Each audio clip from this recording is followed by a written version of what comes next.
Hey guys, this is Anime Ball Z here, and today we are going to be doing the opening part to What If Goku Had Omnimalevolent Ki. Please like the video if you haven't already and subscribe. It's totally free and you can unsubscribe whenever you want. There's nothing much else I like to say in the intro, so without further ado, let's get into the video.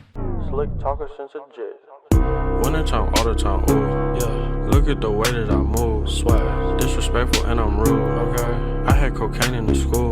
Goku's power level starts off low at its usual 2. He doesn't have much potential in terms of fighting ability. Once he's on Earth and starts training, everything changes though. Gohan catches glimpse of one of the most fascinating things he's ever seen. Grandpa Gohan tells him about Master Roshi's signature attack, the Kamehameha Wave. After hearing about it, Goku begs for Grandpa Gohan to do it himself. After a lot of bugging, Gohan gives in and shows off the attack. It's hard for him to do, he hadn't mastered it like his master, but it still works like a charm. He fires the beautiful blue beam of ki into a tree, shaving it off along with a few adjacent trees, a very powerful attack. After seeing it, Goku decides to try it out himself. He turns to an open area and mimics what Grandpa Gohan did. Nothing much happens at first, but this alien energy manifests. A purple and blue energy that resembles the stars in space, a mystical galactical energy. It condenses and swirls in between his palms. His eyes turn pink-purple and he fires his Kamehameha. A massive energy wave of purple ki fires out with intense force. Even though the blast is aimed up, trees in the vicinity are razed to the ground. A mountain face nearby comes crumbling down. The ground quakes intensely from that power. Goku just smiles excited at using this technique himself. He doesn't know just how much power he's unleashed. His blast cuts off and a little light can be seen where he aimed. He might have destroyed a planet while doing this. Please don't do that again. It's amazing you've done it so quickly, but you still lack control. Gohan says, trying to mask the shock he feels. Goku obliges and they continue with their other parts of training. While they do so though, Gohan just can't take his mind off what he's just seen. It was stronger than Roshi's Kamehameha. Not only that, but he did that thing after seeing it once. This kid is something else. Seems like there's more than his tail that makes him so unique. Unfortunately, Goku turns into an Uzaru upon looking at the full moon and kills his grandpa. After this, he's on his own. During a hunting session of his, something quite intriguing happens. He slays a dragon and starts to prepare it for eating. Even in his young age, he can pretty much do everything he needs to survive. Suddenly though, he can feel something. Not energy, something else. It's another intangible thing, but he knows it isn't ki. Intrigued by it, he pulls on it, tries to bring it into him. This is when he sees it, the soul of the dragon. It lifts out its now inanimate corpse and flows around gracefully and elegantly. Whoa. Goku reflexively pulls it in more than feels it fly into his body. Then it disappears. He taps his chest and looks around. It's gone. That's odd. What makes it even weirder is that it felt good, it felt relaxing, rewarding for some reason. Oh well, Goku puts the thought aside and just continues his life like normal. Everything is peaceful until the arrival of Bulma. After her arrival, she asks for the Dragon Ball he possesses.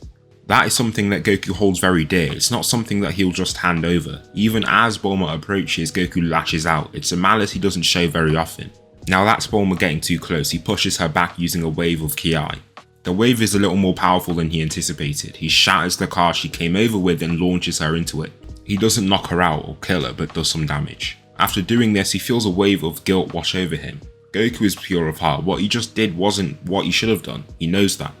Luckily, Bulma is somewhat okay and Goku agrees to follow her on her journey to find the Dragon Balls. They manage to get the Dragon Balls from Emperor Pilaf, although not without some difficulty. After this point, Goku falls under Roshi's wing.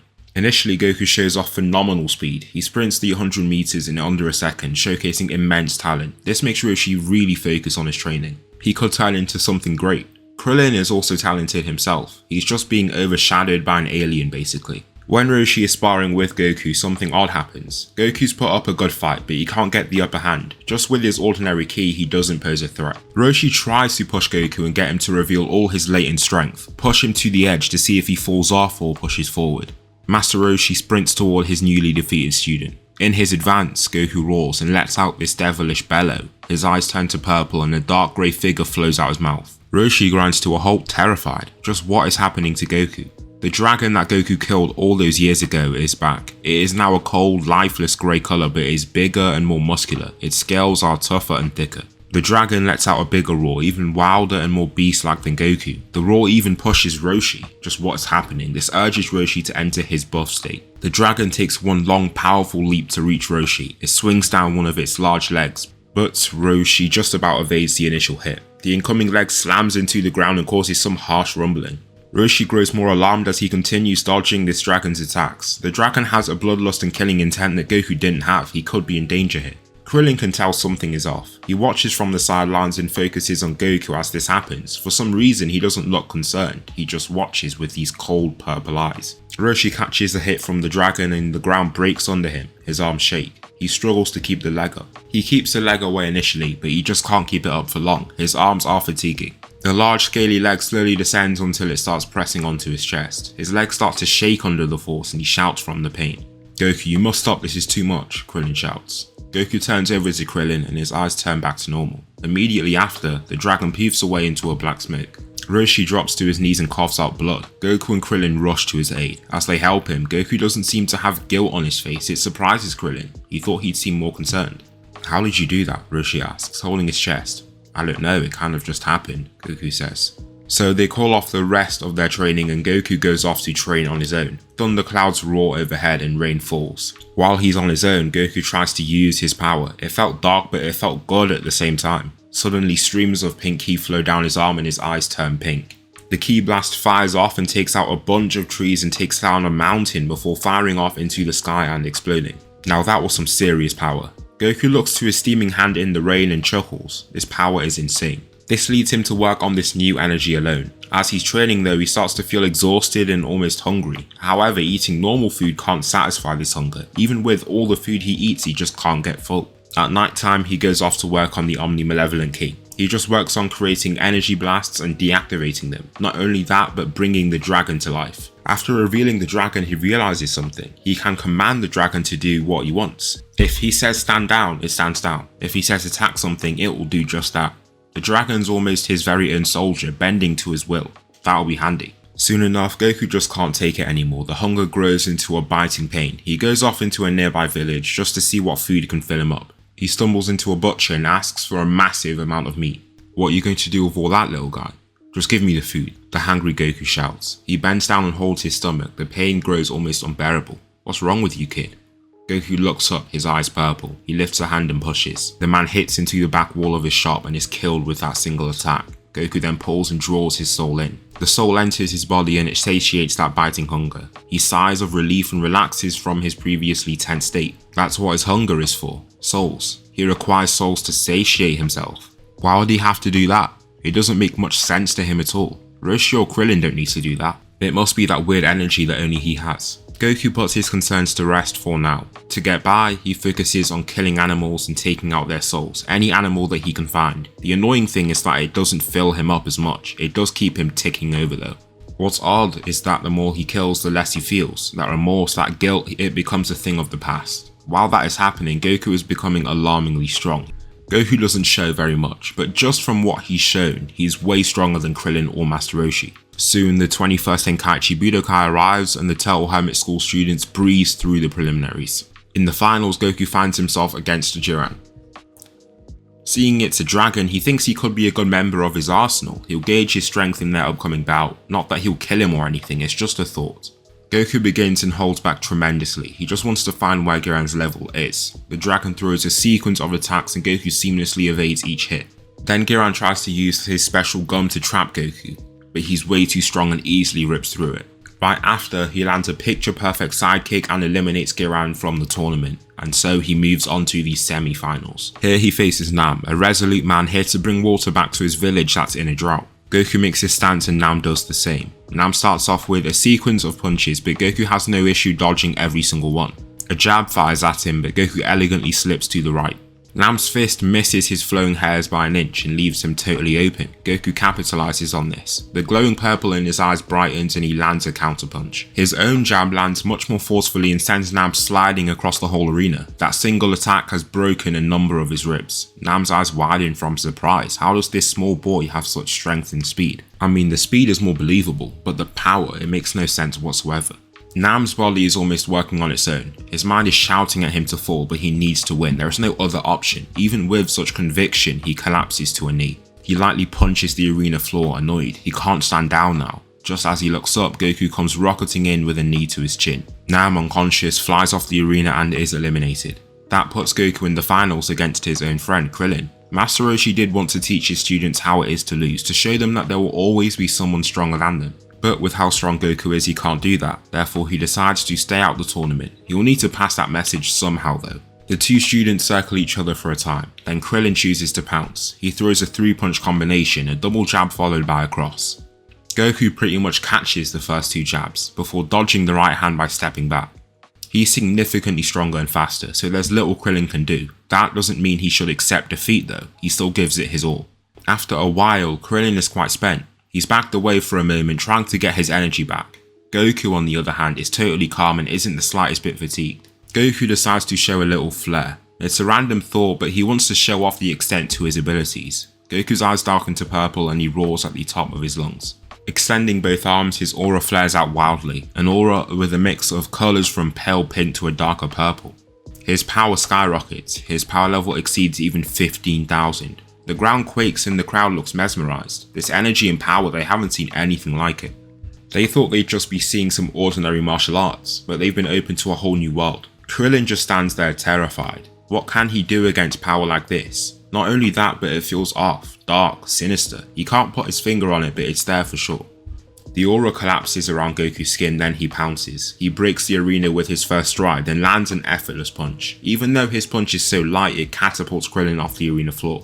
He's eliminated and Goku is crowned the winner of the 21st Tenkaichi Budokai. As the crowd shouts his name, something odd happens. That nourishment he feels from taking souls, he's getting it, that reverie, that praise, all feels good but also feels satiating. The Red Ribbon Army poses no threat to Goku. His power is simply well above theirs and he mops through them. Ruthlessly he slaughters the soldiers in his way. He eventually gets the Dragon Balls he wanted and the arc ends shortly after. Goku participates in the Fortune Teller Baba Saga to get the final Dragon Ball and runs through every single fighter. He fights Grandpa Gohan at the end and even he can sense something is off. The way Goku fights, it's more like a brute. He's a lot more vicious than he was when Gohan trained him. Roshi notes this as well. Goku continues to advance and uses animals to keep himself satiated. His power level continues climbing in the process. The gap between him and basically everyone else only continues to grow. Goku and Krillin go through a simple spar in preparation for the 22nd Tenkaichi Budokai. Goku's really worked Krillin so far. He's basically training him. The progress that Goku makes is mostly on his own. Krillin takes a punch from Goku and stays on his feet. Stay on your feet. Come on, let's keep going, Goku says, urging Krillin. However, he stumbles to his knees, exhausted and hurt. He then drops onto his hands too. Goku's just put too much into his hip. Not only that, but Krillin can't fight for as long as he can. I'm sorry, I can't carry on, Krillin weakly replies. Goku merely scoffs in response. How are you going to win the tournament with that sort of mentality? What happens when your opponent gets you down like this? Are you going to yield or stand and fight back? Goku says. Roshi can't stay back and watch this. Goku has good intentions at heart, but he's gone too far. Overworking yourself won't let you win a fight, Roshi insists, trying to keep Goku back. Goku immediately just wants to shove his hand away. However, after looking down, he starts to realise just how much he hurt Krillin. He's covered in blood. Roshi would have stepped in much earlier, but he couldn't. Goku wouldn't have listened. He was too invested in the fight to stop. Even with this realisation, Goku's guilt is almost non-existent. He just disengages and the training is ended there. He just goes off to train on his own. Goku enters an open grassland nearby and calls upon his dragon. The grey dragon appears and roars at Goku before charging at him. He's been using his dragon as a new sparring partner. It grows stronger as he does, but also grows when he trains it. The dragon that he summons now is way stronger than it was when it was alive. Shortly after this, the 22nd Tenkaichi Budokai begins. Goku finds himself up against Pamput, the unstoppable warrior. Goku doesn't buy into this at all, he will easily beat him. Before the tournament began, he was already talking like he'd win. It was a certainty for him. That was what Roshi didn't want to happen, but there's nothing he can do. He has every right to be as arrogant as he is. He's never seen anyone remotely close to him in strength. Pamput rushes in confidently. He defeated his opponents in the preliminaries with ease and is an esteemed fighter. There's no reason he should fear, in his eyes at least. Pamput lands a picture-perfect right hand. It's fired with speed and strength. It lands just as he wanted, and he believes that will end the fight. Goku's a kid, what can a kid do to him? Goku takes a punch and doesn't move an inch. After taking that hit, he arrogantly smirks. Knocking the fist away, he kicks Pamput straight off the ring and into an adjacent building.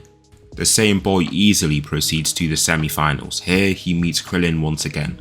The fight ends even more quickly than in the 21st. Goku charges at Krillin. Krillin prepares for a direct punch only for Goku to swerve by and arrive behind him. With a simple neck tap, Krillin's knocked out and eliminated. This makes the crowd almost erupt. Goku fights in a way that gets even more attention and hype from the crowd. He relishes this praise. He even turns to the crowd and puts his fist up. Goku proceeds to the finals. Now there is a clash between schools. Roshi's Turtle Hermit School and Shen's Crane School. Son Goku versus Tien Shinhan. Roshi can't look past what's just happened there. Goku celebrated after just defeating his own best friend, Krillin. I mean, the way that he defeated him wasn't exactly brutal, but it still confuses Roshi quite a lot. There's this lingering thought in the back of his mind that something is happening to Goku, like he's changing, becoming something different, darker. Maybe that's just a reach. He'll leave that in the back of his mind for now. Tien begins by launching his Dodon Ray. It fires out a single finger and moves quickly.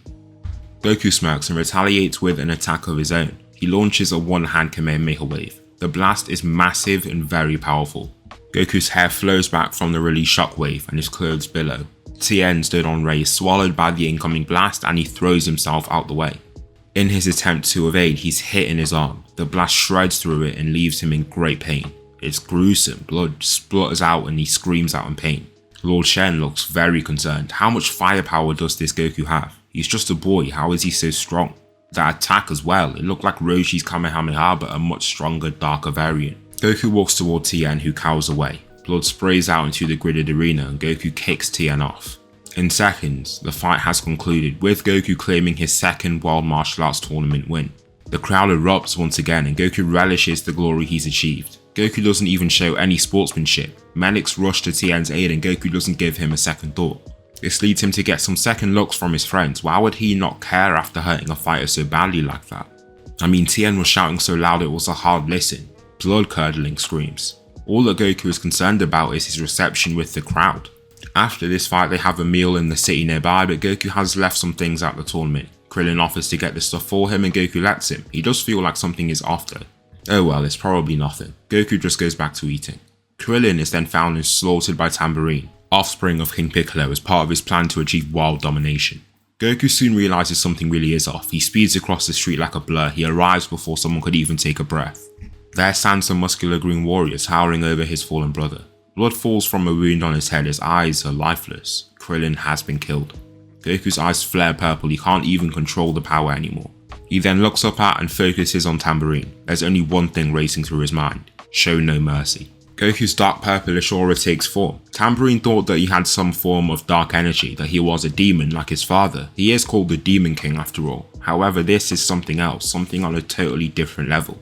Looks like I found another one of you. Today's a gift that keeps on giving. Before Tambourine can even finish, Goku speed blitzes him. He charges across the room and violently attacks him. Digging his flat firm palm through his chest, he leaves a grave wound. Goku viciously rips his hand out that is now covered with Namekian flesh and blood. Tambourine's legs start trembling. He slowly looks down to the gaping wound in his chest. His face exudes complete and utter surprise. The fact that he's just been slaughtered like this is beyond surprising. How? A few seconds later, he is killed. Goku has gotten revenge for his fallen friend.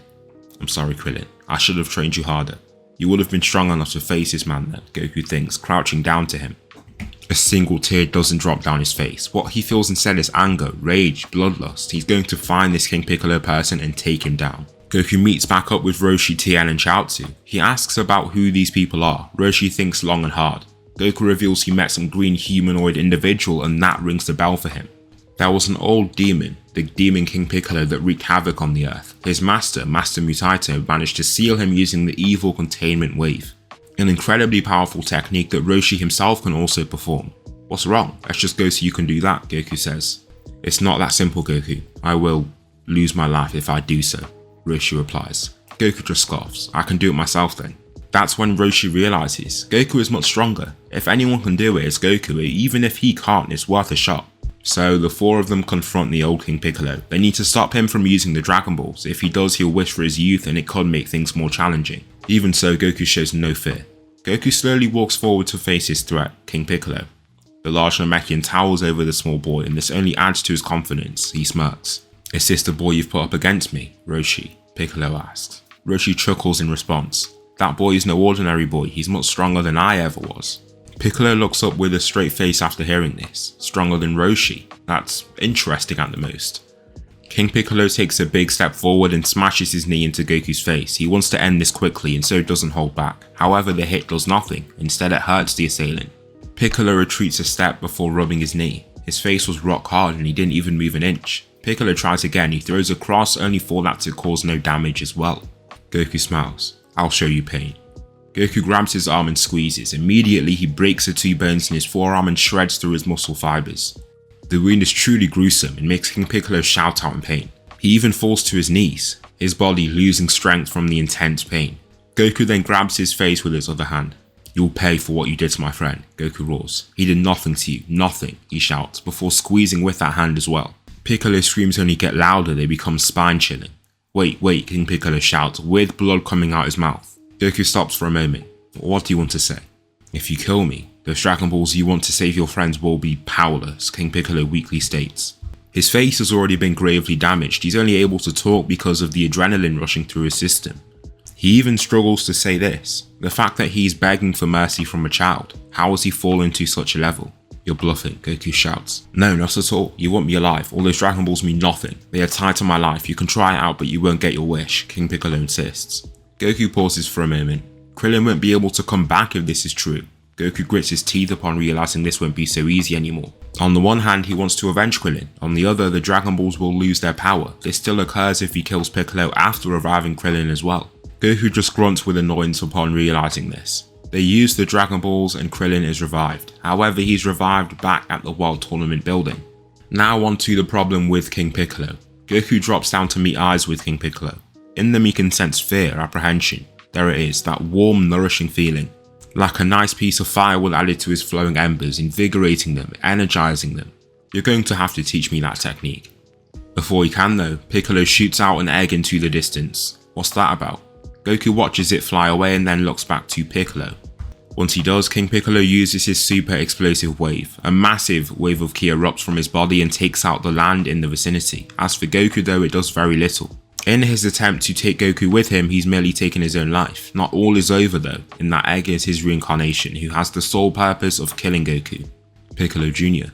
For the team though, they see this as a win. The Dragon Balls seem functional, so it was all a bluff from King Piccolo. All is well. During this training period, Goku unlocks a totally new domain for his power, destruction. He can create a blast that pretty much erases everything within a certain range and leaves behind nothing but a grey mist. It seems that animals require larger blasts to be erased however, so it's not a get out of jail free card for every foe he faces. However, if he continues working on it, it could certainly be useful. After 3 years, Goku takes part in the 23rd Tenkaichi Budokai. Not only has Goku grown taller, he's grown more muscular, he has significant muscle mass and is surprisingly lean. He looks like a martial artist through and through. The crowd is delighted to see their favourite warrior return to the tournament. He flies through the preliminaries and easily proceeds to the final. Here he's quite surprised to see who he meets, Piccolo Jr., a spitting image of the older King Piccolo he fought all those years back. Ah, that egg, he must be what came out of that egg. That is quite surprising, it's only been 3 years but he looks like a fully grown adult. Didn't expect to see you, Goku says with a straight face. I did, you were the only reason why I'm here, my job is to kill you, Piccolo reveals. Goku smiles in response. I hope we have a good fight, Goku says, getting excited for the matchup. This is what we've all been waiting for. Can Son Goku claim a 3rd win in a row to achieve a historic 3-peat in the World Martial Arts Tournament? Let's find out. May the match begin, the announcer roars. Piccolo Jr. speeds toward Goku. He moves significantly faster than the old King Piccolo ever did. He looks like a blur to those that fight from the sidelines, however Goku can see him clearly. Piccolo Jr. swings his clawed hand at Goku but he easily dips under it. After doing so, he lands a strong kick to his gut. This stops Piccolo Jr. right away. His eyes widen and he coughs out blood before dropping to his knees. That attack was incredibly powerful and was only a sliver of Goku's power. You're still too weak. Go off and train, you cannot challenge me now, Goku states. Piccolo Jr. refuses to believe it, his ego blinds him. Instead he gives it a second shot, he lifts back up and swings at Goku. He just totally misses and falls back down. He just stays down for a few seconds, overcome with pain from his injury. Goku just pushes Piccolo off the ring, deeming him the winner. I hope to see you again, Goku says, before turning to the crowd and pumping his fist. He has won once again, he is still the strongest martial artist in the world. After this point, Goku agrees to marry Chi-Chi and they have a son, Gohan. As he grows up, Chi-Chi explains that he wants him to get a job and work like any ordinary person.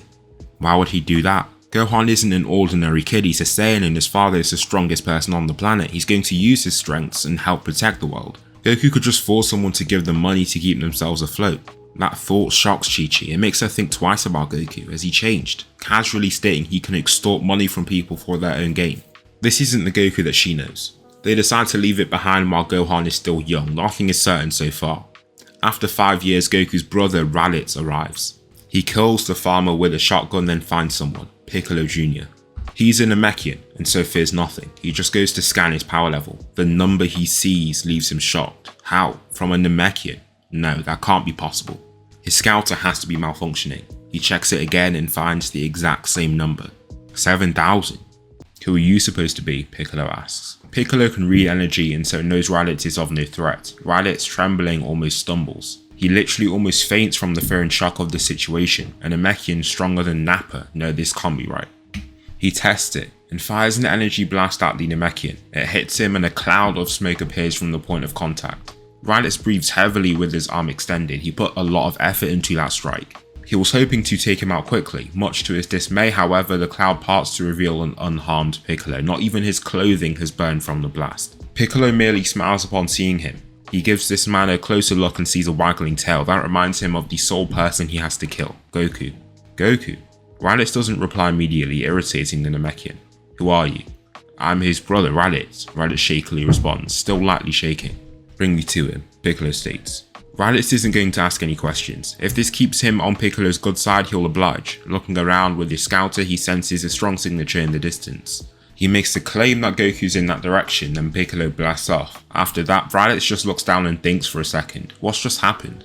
After a few seconds, he decides to go there himself. He'll just safely watch from a distance. Piccolo lands on Kame House, alerting those inside. Goku can hear his presence and walks out to see him. That's when he sees who it is, Piccolo Jr., back to face him. Ah, so you've come back, Goku says before chuckling. Your death is certain this time, Goku. Fine, let's go somewhere else to get this going then. I hope you've trained, Goku says excitedly.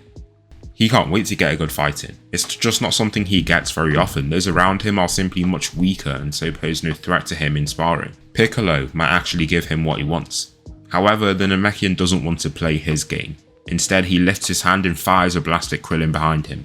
The white ki blast soars toward the human, but Goku is quick. He speeds across and slaps it away with ease. The blast fires off into the adjacent waters and detonates. A massive upthrust of water appears before massive waves approach the island. How dare you, Goku shouts before charging at Piccolo. He grabs him by the neck and pulls him along the water. The fight is on. The water below them parts from how fast they move. Raditz, quite interested, keeps up with them to see where they're headed. Piccolo lands a knee to Goku's gut and drops through his shoulder pads. Since Goku was holding on to them, he manages to wriggle out. Goku continues soaring across the water and Piccolo launches a blast at him. The Saiyan slows, then slaps the blast away. A mass of water shoots up from the blast that explodes in it, releasing massive pressure in their direction. A wave of water hits Piccolo and briefly blinds him. This gives Goku the chance to strike. He dashes toward him and aims forward his knee. His eyes begin to glow purple and his aura of omni-malevolent ki manifests. With the ki flowing through him, he speeds up massively. He lands this single knee and it sounds like a bomb's gone off. Raditz's mouth drops as he sees this. What sort of power has he just witnessed? Piccolo's rocketed all the way back to the Kame House. He slams through Roshi's building before falling into the water. A stream of blood trails behind him as he sinks. Goku then darts after him. The fight isn't over just yet. Piccolo slowly gets out from the water holding his chest. Goku then charges right after him and then he aims. There's only one shot. If this doesn't work for Piccolo, he's toast.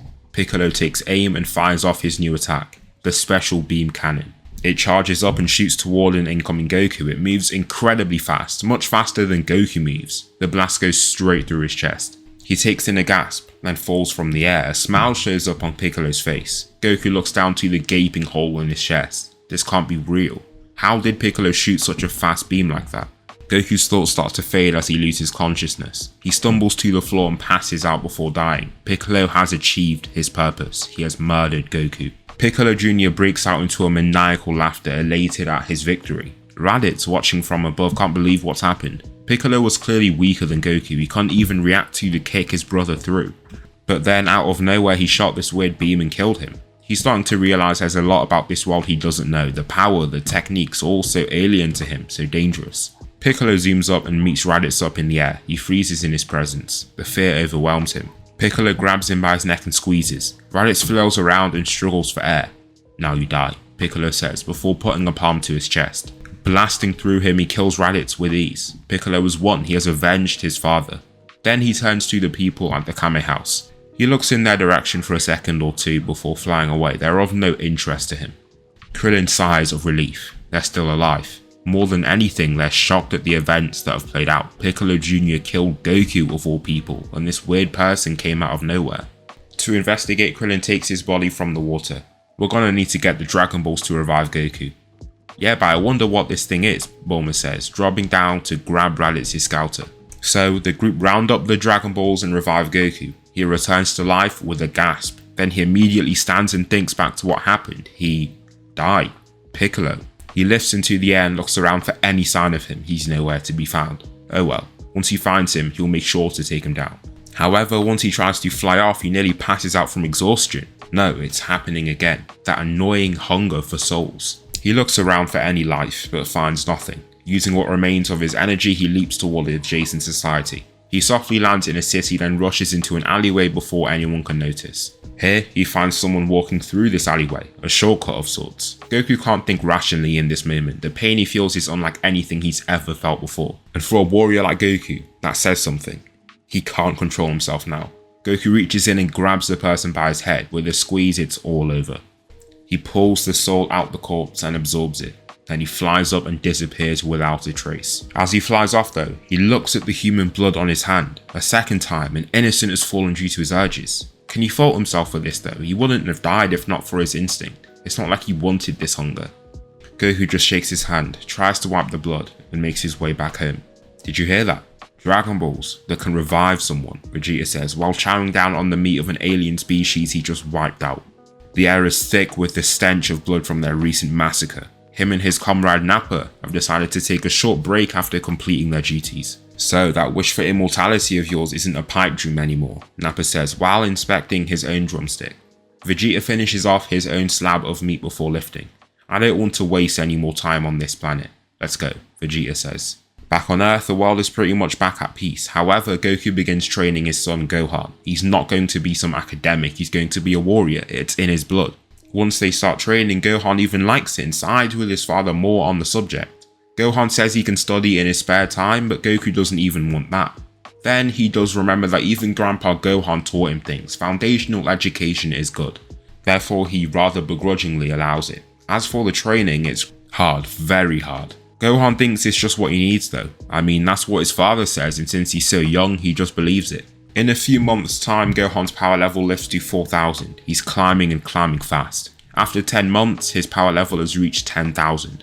Goku's base has increased too. Even without OMNIMALEVOLENT Ki fueling him, his power level is at 18,000. With the Ki, it becomes significantly higher. The main power output of the Ki is through energy blasts. His Kamehameha wave is the most destructive technique he's ever seen. It shreds through anything in its path. Right now, he's working on a variant to this technique, a stronger version. Instead of standard OMNIMALEVOLENT Ki for the blast, he uses its destruction properties. So he forms a very destructive energy wave that tries to erase anything that comes in its way. That could be very handy. After these 10 months, Vegeta and Nappa land in East City, then destroy it. Immediately after, Goku lands before the duo. Who are you both? He notes the armor that resembles the man he saw in the sky. He wonders who they are and grows more intrigued upon seeing their tails. A tail that he once possessed. Power level of 1000, weakling, Vegeta says, with disgust in his voice. Nappa laughs. What a joke. I thought we'd at least face some challenges, Nappa says before reaching into his pocket. He then reveals Cybermen seeds. Placing them in the ground, a group of the miniature green warriors appear. They snarl and grunt in their beastly voices and lunge at Goku. He merely smirks. Goku speeds forward to stand before the Saiyans. He's taken out every single Cyberman. They all plop dead behind him. Nappa saw a complete blur, but Vegeta could see a move. He's impressive. It confuses him though. Since his power level was so low in the Scouter, he looks again to see a much higher power level, 18,000. There's no way. Vegeta freezes upon seeing that number, a power level that matches his own. He reflexively clicks again, same result. Then a dark purple energy oozes out and covers Goku. That's when his power explodes. He grabs Nappa by his head and pulls down forcefully. Slamming his head, he knocks him out straight away. As for Vegeta, he lands a devastating gut punch. Vegeta coughs out blood and collapses to his knees. Then he grasps onto his stomach, trembling from the pain. You're both weaklings, Goku says, pointing his palms at them both. Then he unleashes 2 energy waves and kills them. Then he pulls in their souls. The energy he receives is vast, much more than from any ordinary human. This is the power he craves. Instead of a life force, it feels more like a drug now. That nourishing feeling is almost addictive. He could get used to more of that. Weaklings, Goku says. Goku then turns to see a person he hasn't seen in a while, Piccolo. You, Goku says. Piccolo just can't believe what he's seeing. Goku, alive. No, he shot him through his heart. He died right in front of him. He knows what he saw. There's no way you can be alive right now. You got me the first time, I must admit, but this time you won't win, and I won't even have to lay a finger on you, Goku reveals. Slamming his hands together, his eyes turn purple, then the reanimated Vegeta and Nappa appear. Vegeta turns to Goku, almost with a sense of consciousness. Goku already has Tambourine and his first necromancy fighter, the dragon he killed as a child. He's never seen them turn and look at him like this. It's like Vegeta's thinking, what a surprise. He doesn't say anything but just turns back to face Piccolo. Get him, Goku orders. Vegeta actually nods, while Nappa just gets right on the task. Both fighters charge him and Nappa just barges right into him. This knocks him off balance, but before he hits the floor, Nappa grabs him then slams him.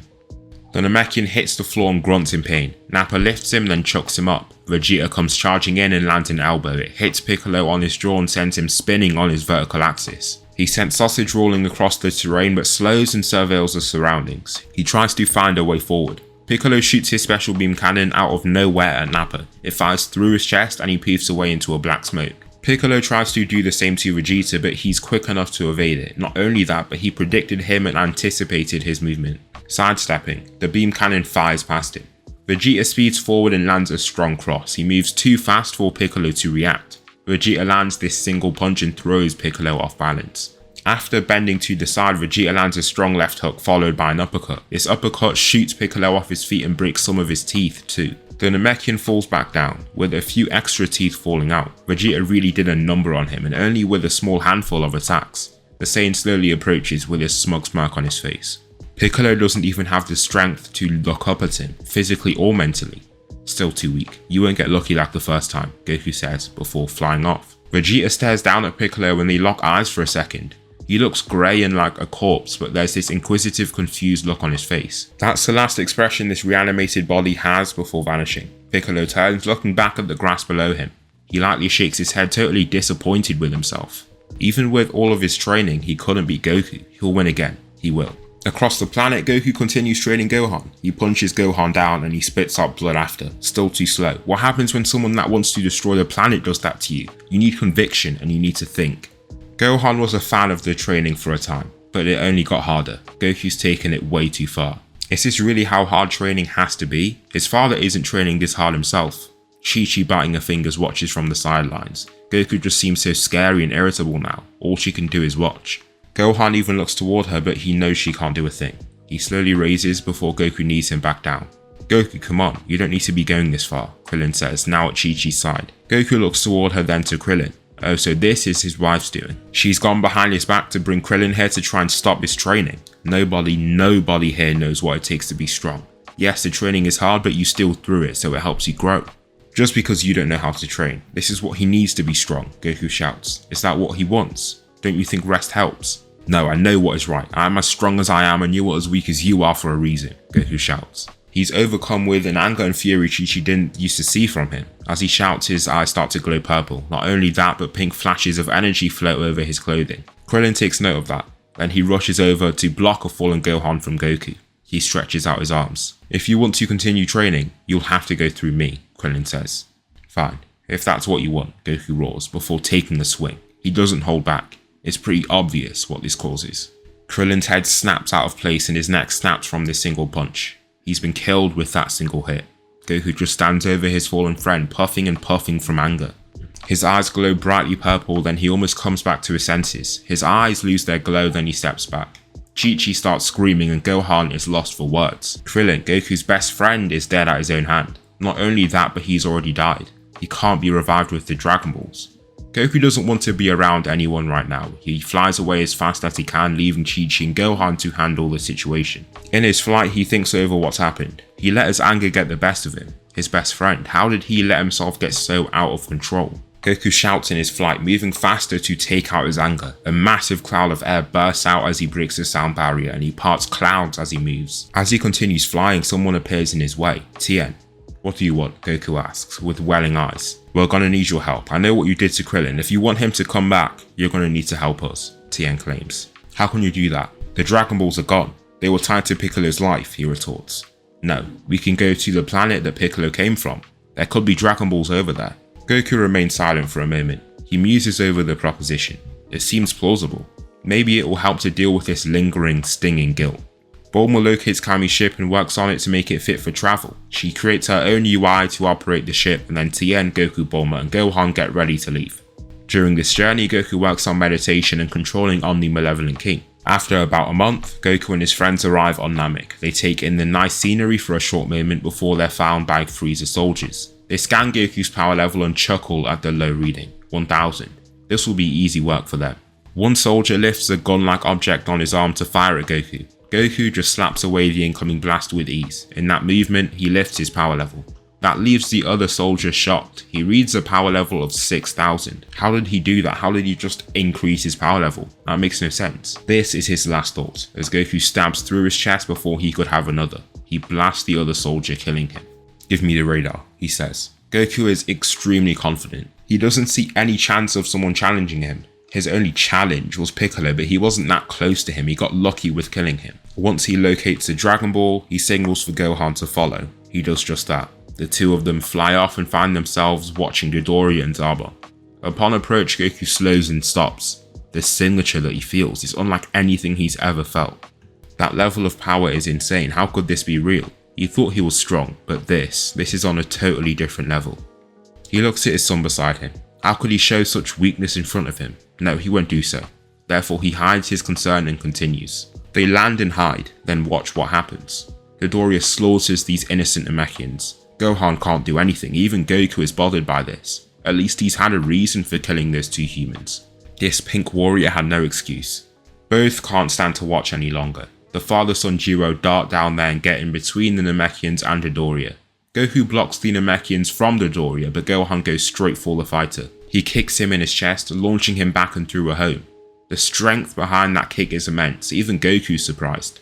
With his son's rage, he can break his limits. Dodoria is dead. Zarbon looks on shocked. This small kid has taken down Dodoria. There's a little concern, but nothing more. It's not like Dodoria is on his level anyway. Zarbon cracks his neck, then his knuckles. He makes a fighting stance, then Gohan sprints at him. Gohan's fast, but he's losing strength. As his rage fades, so does his power. With a single backhand, Gohan is launched back and quite hurt too.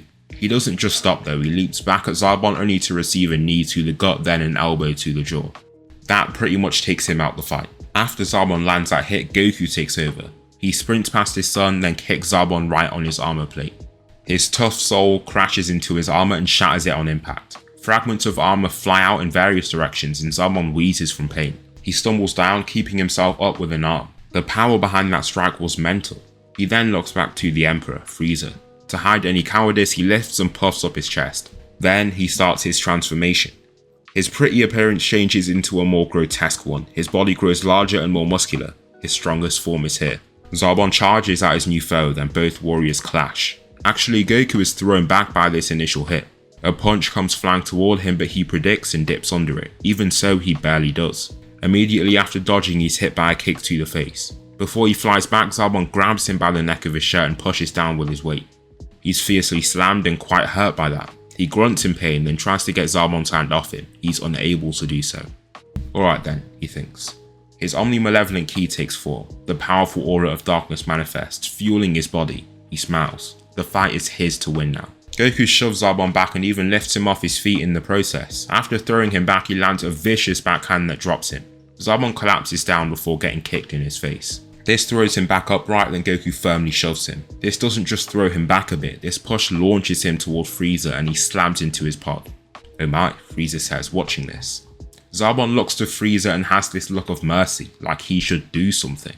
Frieza was thinking of keeping him alive, but that weakness, that cowardice, he doesn't want that anywhere near him. It makes him think if Zarbon thinks he needs him, Frieza doesn't need him. Goku lands on the grotesque warrior and throws down a punch. The ground shakes from the force and Goku throws down another punch. Zarbon's eyes widen. He has this look of terror on his face.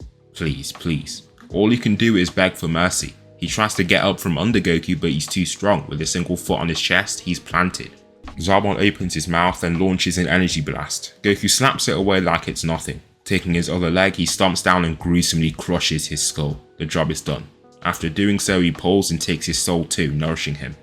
He looks up to Frieza, then goes into attack. He leaps at the Emperor, who smirks as he advances. Somehow he moves himself and his pod out of harm's way. Goku goes flying into the air, hitting nothing. He stops, turns and attacks again. Frieza dodges. "I don't have time for this right now. Adios," Frieza says before blasting away at top speed.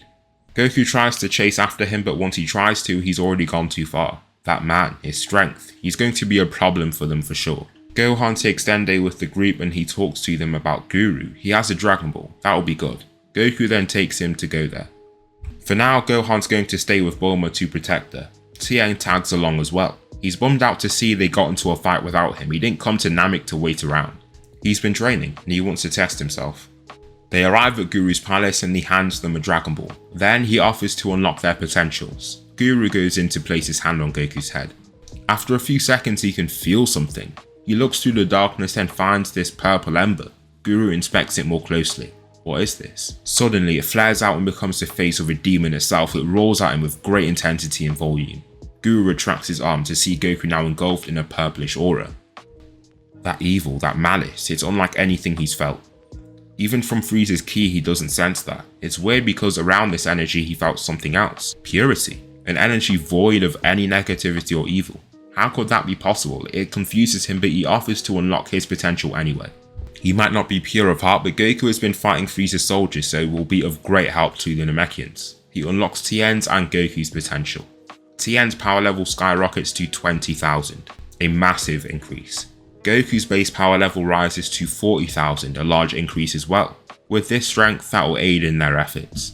After Goku unlocks his potential, he goes back with Dende and Tien to bring Gohan over. He goes over with his father and he then gets his potential unlocked. It climbs all the way up to 25,000. After his potential is unlocked, Goku looks up. He can sense incoming ki. Nell and Guru can too. A group of people are coming. Strong people at that. Goku steps out the palace with his son, then he says for Gohan to take Dende away. He's going to deal with this himself. Goku flips off the palace, acrobatically flipping through the air, then he slows and blasts toward the key signatures. Zooming across the terrain, he finds 5 space pods. They have odd appearances, then these alien beings reveal themselves, all wearing the scouters and armor that Frieza soldiers wear. More of them, how infuriating. Goku just stretches his fingers and prepares for the incoming fight. Ginyu clicks his scouter and senses his power level, 40,000, a strong warrior, but his men can work together to beat him. "You're one strong warrior. I wonder how you've wiggled out of the Empire surveillance. What a surprise Frieza missed up on someone like you," Ginyu says. Then he nods toward Jace. "Handle this guy for me. I'll receive our orders from Frieza," Ginyu says. Jace nods back to him. "Of course, Captain." Ginyu flies off and Goldo steps forward. He's the first to face him. However, before he can do anything, Goku speed blitzes him. Arriving in front of him, he lands a nasty backhand to knock him out. Goldo is launched at least 20 meters away before being sent into a continuous roll. Then he turns to the remaining fighters. Jace and Berta advance together with Raccoon going behind him. Berta speeds past his partner. He is the fastest in the universe after all. Berta throws his signature flurry of speedy attacks.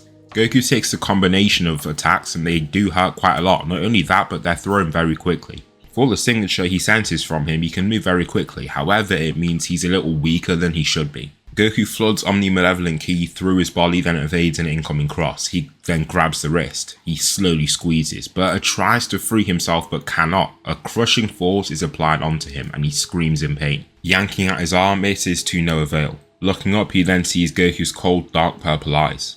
Jace comes rushing in with a kick to his neck. It lands flush and just as he intended. It's a textbook tornado kick but barely moves him. All he does is slightly push his head to the side.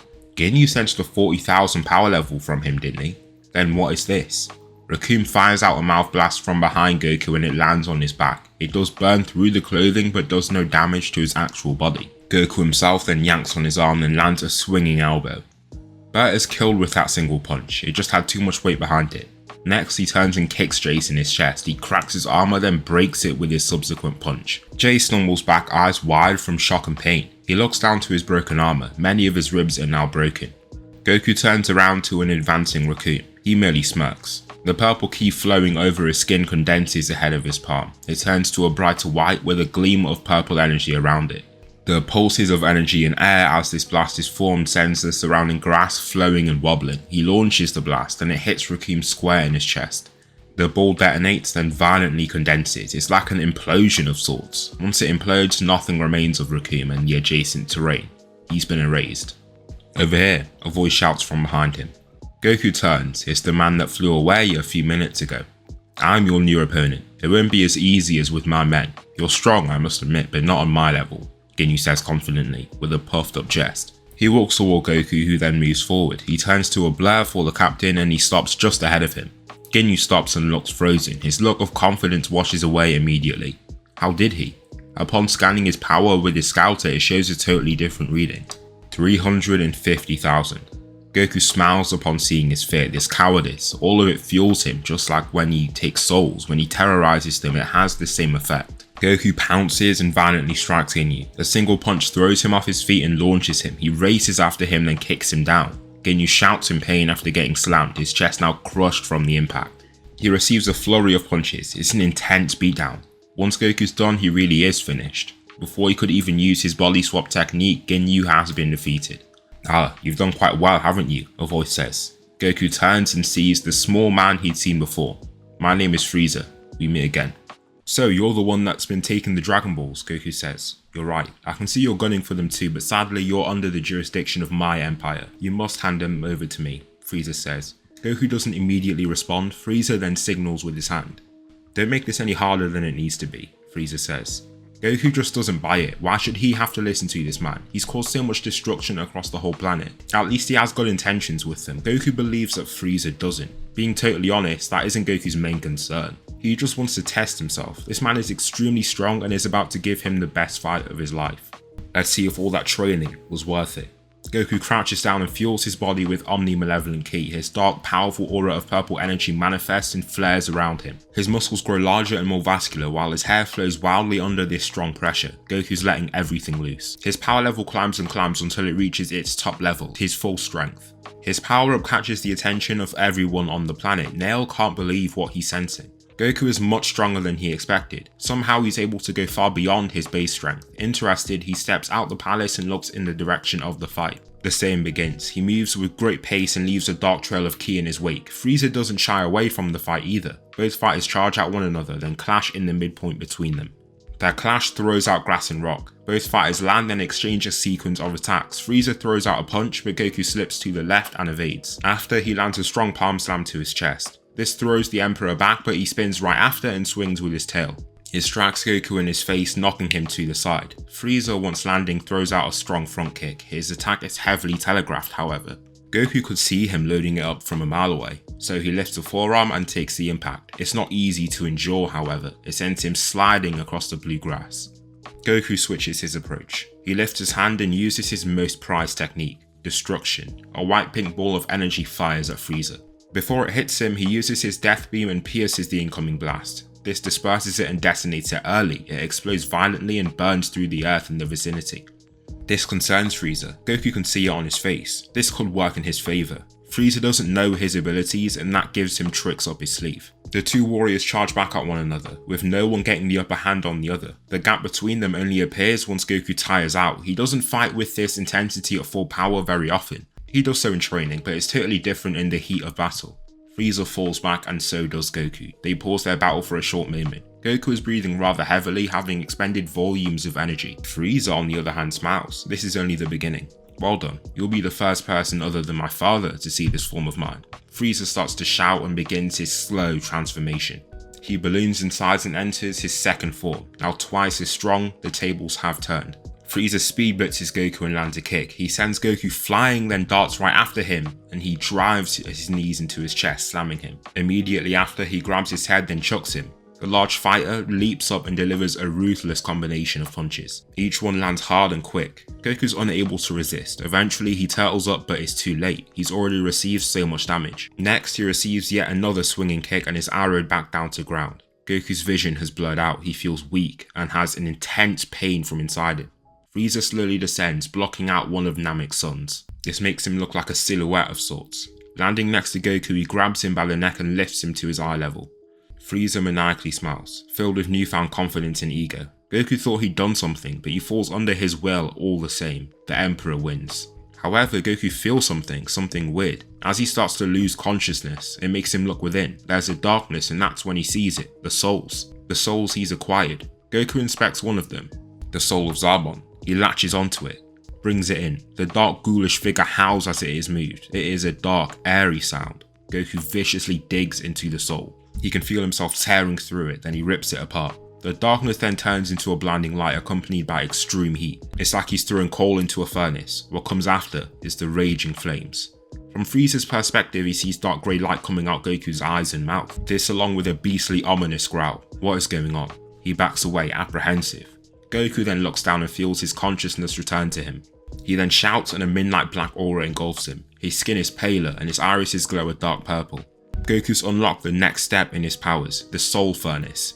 Inside himself, he can burn the souls to unlock a transformation, the Malevolent state. His power has exploded. It sits at a whopping 2.5 million. Frieza's in serious trouble. Goku leaps at his target and punches him before kicking at his knee. The tall warrior collapses and practically falls into his uppercut. Frieza is launched off his feet and thrown up at least 10 meters. With Frieza airborne, Goku leaps up and slowly flips around. In his flip, he brings over his right leg and delivers a heel kick. This bullets Frieza down to ground and he harshly slams into it. The way that the Saiyan is fighting is different. There's little control or temperament. He's fighting at 100% the entire time, and with a viciousness that he hadn't done before. Frieza is unable to keep up. He's simply too quick and too powerful. He's getting hurt and he's getting hurt badly. Goku punches him in his gut and then aims upward and strikes him in the chin. Straight after that hit, he's dropped down to his knees. Goku steps back to get in kicking range and then delivers a 720 tornado kick. Frieza falls onto his back and just stares up at the sky. There's no point in continuing in this second form.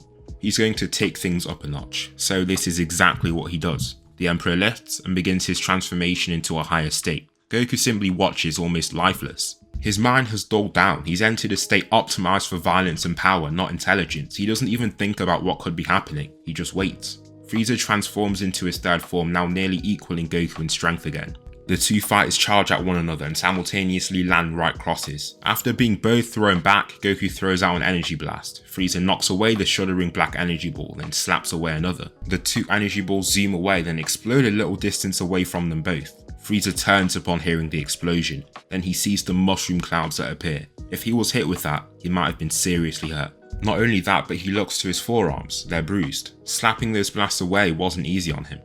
Immediately after looking up, a kick is already heading his way. He just about steps back and evades the incoming attack. It misses him by a hair, then another kick comes his way. He dodges this too. Physically, the two fighters are near equals again. Where Frieza had the slight upper hand before, it seems that way for Goku now. It seems like they can go bang for bang initially, but Frieza's getting hurt and tired faster. That makes him perform worse and the gap between them more apparent. Goku lands across, but then steam flows off his body. The black aura around him brightens up to a pink purple. He reverts out of the malevolent state. His muscles slim down slightly and his power level tanks. This is really bad. Frieza sees this and smiles. This is his opportunity. Goku takes a very powerful punch to the head. It knocks him out straight away and he gets quite hurt in his uncontrolled roll across the ground. This might be it. Goku's in a sticky situation. Frieza walks over to him smirking. Then he stands directly over him. Lifting a finger, he aims to blast him but sees someone in the sky. Who is he supposed to be? Tien. Then Gohan and Dende come shortly after. Tien and Gohan attack Frieza while Dende works on healing Goku. Gohan jabs and Tien tries to kick him. Frieza just lets the hit land after seeing how slow it is. Next, he backhands Gohan away, then grabs Tien and slams him. That slam kills him immediately and takes both out the fight. However, Goku's now standing and looking down at his son. Both fighters have died, just like that. But his son is dead. Rage bubbles up inside him. Grows more intense, more chaotic, more unstable. Like a witch's cauldron of potions starting to overflow. Goku tightens his fists and screams up to the air. A golden beam of ki, almost like a beacon, fires up into the sky. He then looks down, in Super Saiyan. However, Goku doesn't stop there. His irises darken to purple and his hair darkens to black. His aura then becomes a beautiful mix of golden and black ki. He's just put Nappa's soul through the furnace. With that, he ascends into a totally new state, Dark Super Saiyan. Dende's healing rose his power level up to 500,000. With Super Saiyan, his power level is lifted to 25 million. With Dark Super Saiyan, his power level exceeds 130 million. Things are not looking good for Frieza. Goku charges forward and elbows the Emperor. This sends him spinning and flying away. Goku darts after him. He holds nothing back. The rage at his dead son overwhelms him and fuels him. It makes him almost excessively violent. Goku grabs his arm, then twists and snaps it before grabbing his neck. He pulls Frieza in, then headbutts him into some water behind him. He waits for him to emerge, but he does not. 15 seconds later, there's no sight of Frieza. Why isn't he surfacing? Goku walks up to the shoreline and sees a few bubbles coming up. Frieza is down there. He shoots a ki blast in there just to see if he hits Frieza or anywhere near him. The energy blast explodes upon impacting the seabed and shoots up a bunch of water. From this upthrust, Frieza appears, now looking totally different. He's currently in his final form. He wasn't expecting Goku to have reached this level to push him to this stage. It's almost embarrassing to him. Why should he be using his final form against a Saiyan? No, he won't let this happen. He's going to end this quickly. Frieza shouts and flies at Goku enraged. All he does is run into Goku's next hit. He punches Frieza in the gut, knocking the wind out of him. Frieza's shot into the air, then Goku throws out a barrage of ki blasts. Each one lands perfectly on the target. He crouches, then blasts up, cracking the ground from the force. He parts the clouds with how fast he moves and closes in on his target. He grabs Frieza by his head and continues flying up. He reaches very high. He can almost see the colour in the sky fading. Then his aura flares up. He's charging his ki. Focused downward, he dives down as fast as he can. He almost becomes like a shooting star. Nell can see him falling from the sky like an asteroid. They catch a light from how fast they move through the air. Goku places his knees on Frieza's chest. Frieza looks down toward the approaching ground and tries to free himself. Goku is simply too strong. He can't get free from Goku's grasp. Goku dives from the sky and lands a very, very powerful slam. Frieza coughs out blood on moving on the ground. He's too weak and injured to. His chest has been totally crushed, along with other bones in his body. Goku's aura then fades. Wait, Frieza weakly says. His voice has grown light and raspy. He can barely get the words out. Goku chuckles in response. Does he really think he's going to show him mercy after what he did to his son, his friend? No, he's going to pay for this. His empire will fall for that. Goku stomps on his arm and aims for his neck. With a vicious, brutal stomp, the fight is over. Frieza is dead.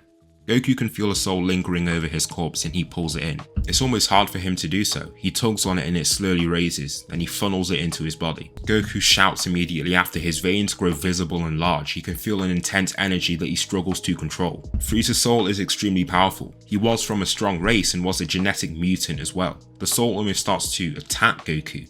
It has a mind of its own, eager to be freed from entrapment. Goku uses as much strength as he can to contain it. Focused and convicted, he forces the soul into its rightful cage and collapses with relief. The pain subsides shortly after. That's new. Not only that, but after chucking 2 souls in the furnace, his body is spent. When he draws upon the power of the soul, it hurts his body. It's a short-term boost in strength at the expense of his body's health. Goku falls and passes out from overexertion and injury. Dende rushes to his aid and starts to heal him. Much to his surprise, Goku doesn't get up. Matter of fact, he isn't even getting better. The injuries are so complex and numerous, Dende struggles to heal him. Healing him will take time. Just what damage has he done? Dende uses the time he has to gather the Dragon Balls. With basically no one standing in his way, he works with Bulma to acquire them. He summons the Dragon Piranha and they strategically wish for Piccolo to come back. Back on Namek, they revive Tien and Gohan. Back on Earth, they will use the Dragon Balls to revive Krillin. Goku soon gains consciousness, but he's weak. He's in no condition for fighting or anything. They return to Earth where Krillin is revived. Goku doesn't even have the courage to be there. He doesn't want to see Krillin after what he did. He just stays with his family after he's been revived and continues Gohan's grueling training. Just like before, no one has the goal to challenge him. This continues for a year. Gohan's really starting to dislike training. Now that he thinks about it, the whole idea of fighting isn't even that appealing to him. He'd much rather just go through the work route of getting an education and a job. Fighting and killing it just doesn't feel like something he should be doing. Gohan's power level skyrockets up. From a bunch of harsh training and his potential, he grows a lot. It's great to see from Goku's perspective. He's living up to his potential. He really is his son. Goku hasn't stopped his own training too. When he isn't training his son, he's working on his own power. His power level is lifted to 2.5 million just through the training he's gone through. Not only that, but Frieza's soul granted him a significant power boost. It was like when he killed Krillin. When he kills anyone really, he can feel himself growing stronger. As Goku trains on his own, he thinks back to the World Tournament. It was amazing to fight in this tournament, and to be revered like he was. It's been a while since he's been seen that way. It makes him think if he should get that back. Maybe not in the World Tournament, but in a different way. Goku is the strongest on the planet, there's no doubt in his mind. Why shouldn't he show off that power, make the humans know just who he is? The Z-Fighters are adamant on staying in the shadows and protecting the planet without the fame. It goes against the morality of it. Doing that, their heroism degrades into a transaction just like any other in society. Goku becomes disillusioned with that thought process. The humans should be grateful. What if someone like Frieza came over here and threatened to wipe them out? It would be him and his allies that would stop them. As Goku throws a few combinations on his own, he feels an incoming signature. Surprising him, he looks up to see one of Frieza's ships descending. What a surprise. He thinks back to the fight he had with him. He for sure killed him, there's no doubt in his mind, so why does he see a ship? Goku inspects the situation. Once he approaches, he sees his friends are confused too. They huddle around the ship with Goku at the forefront. A large warrior emerges. He slowly walks down the platform and it takes a while for his head to become visible. It's Frieza? No, upon closer look it isn't. His key signature is slightly different too. Greetings, Earthlings. Who is the one that killed my son? King Cold asks. Who are you? Goku asks. I apologize for my rudeness. My name is King Cold, the new emperor of the Frieza Empire, King Cold announces. Goku chuckles at the comment. You sure? I was the one that killed your son, Goku announces. Thanks for making things quicker for me. I'm going to have to kill you for that, King Cold says, throwing back his cape.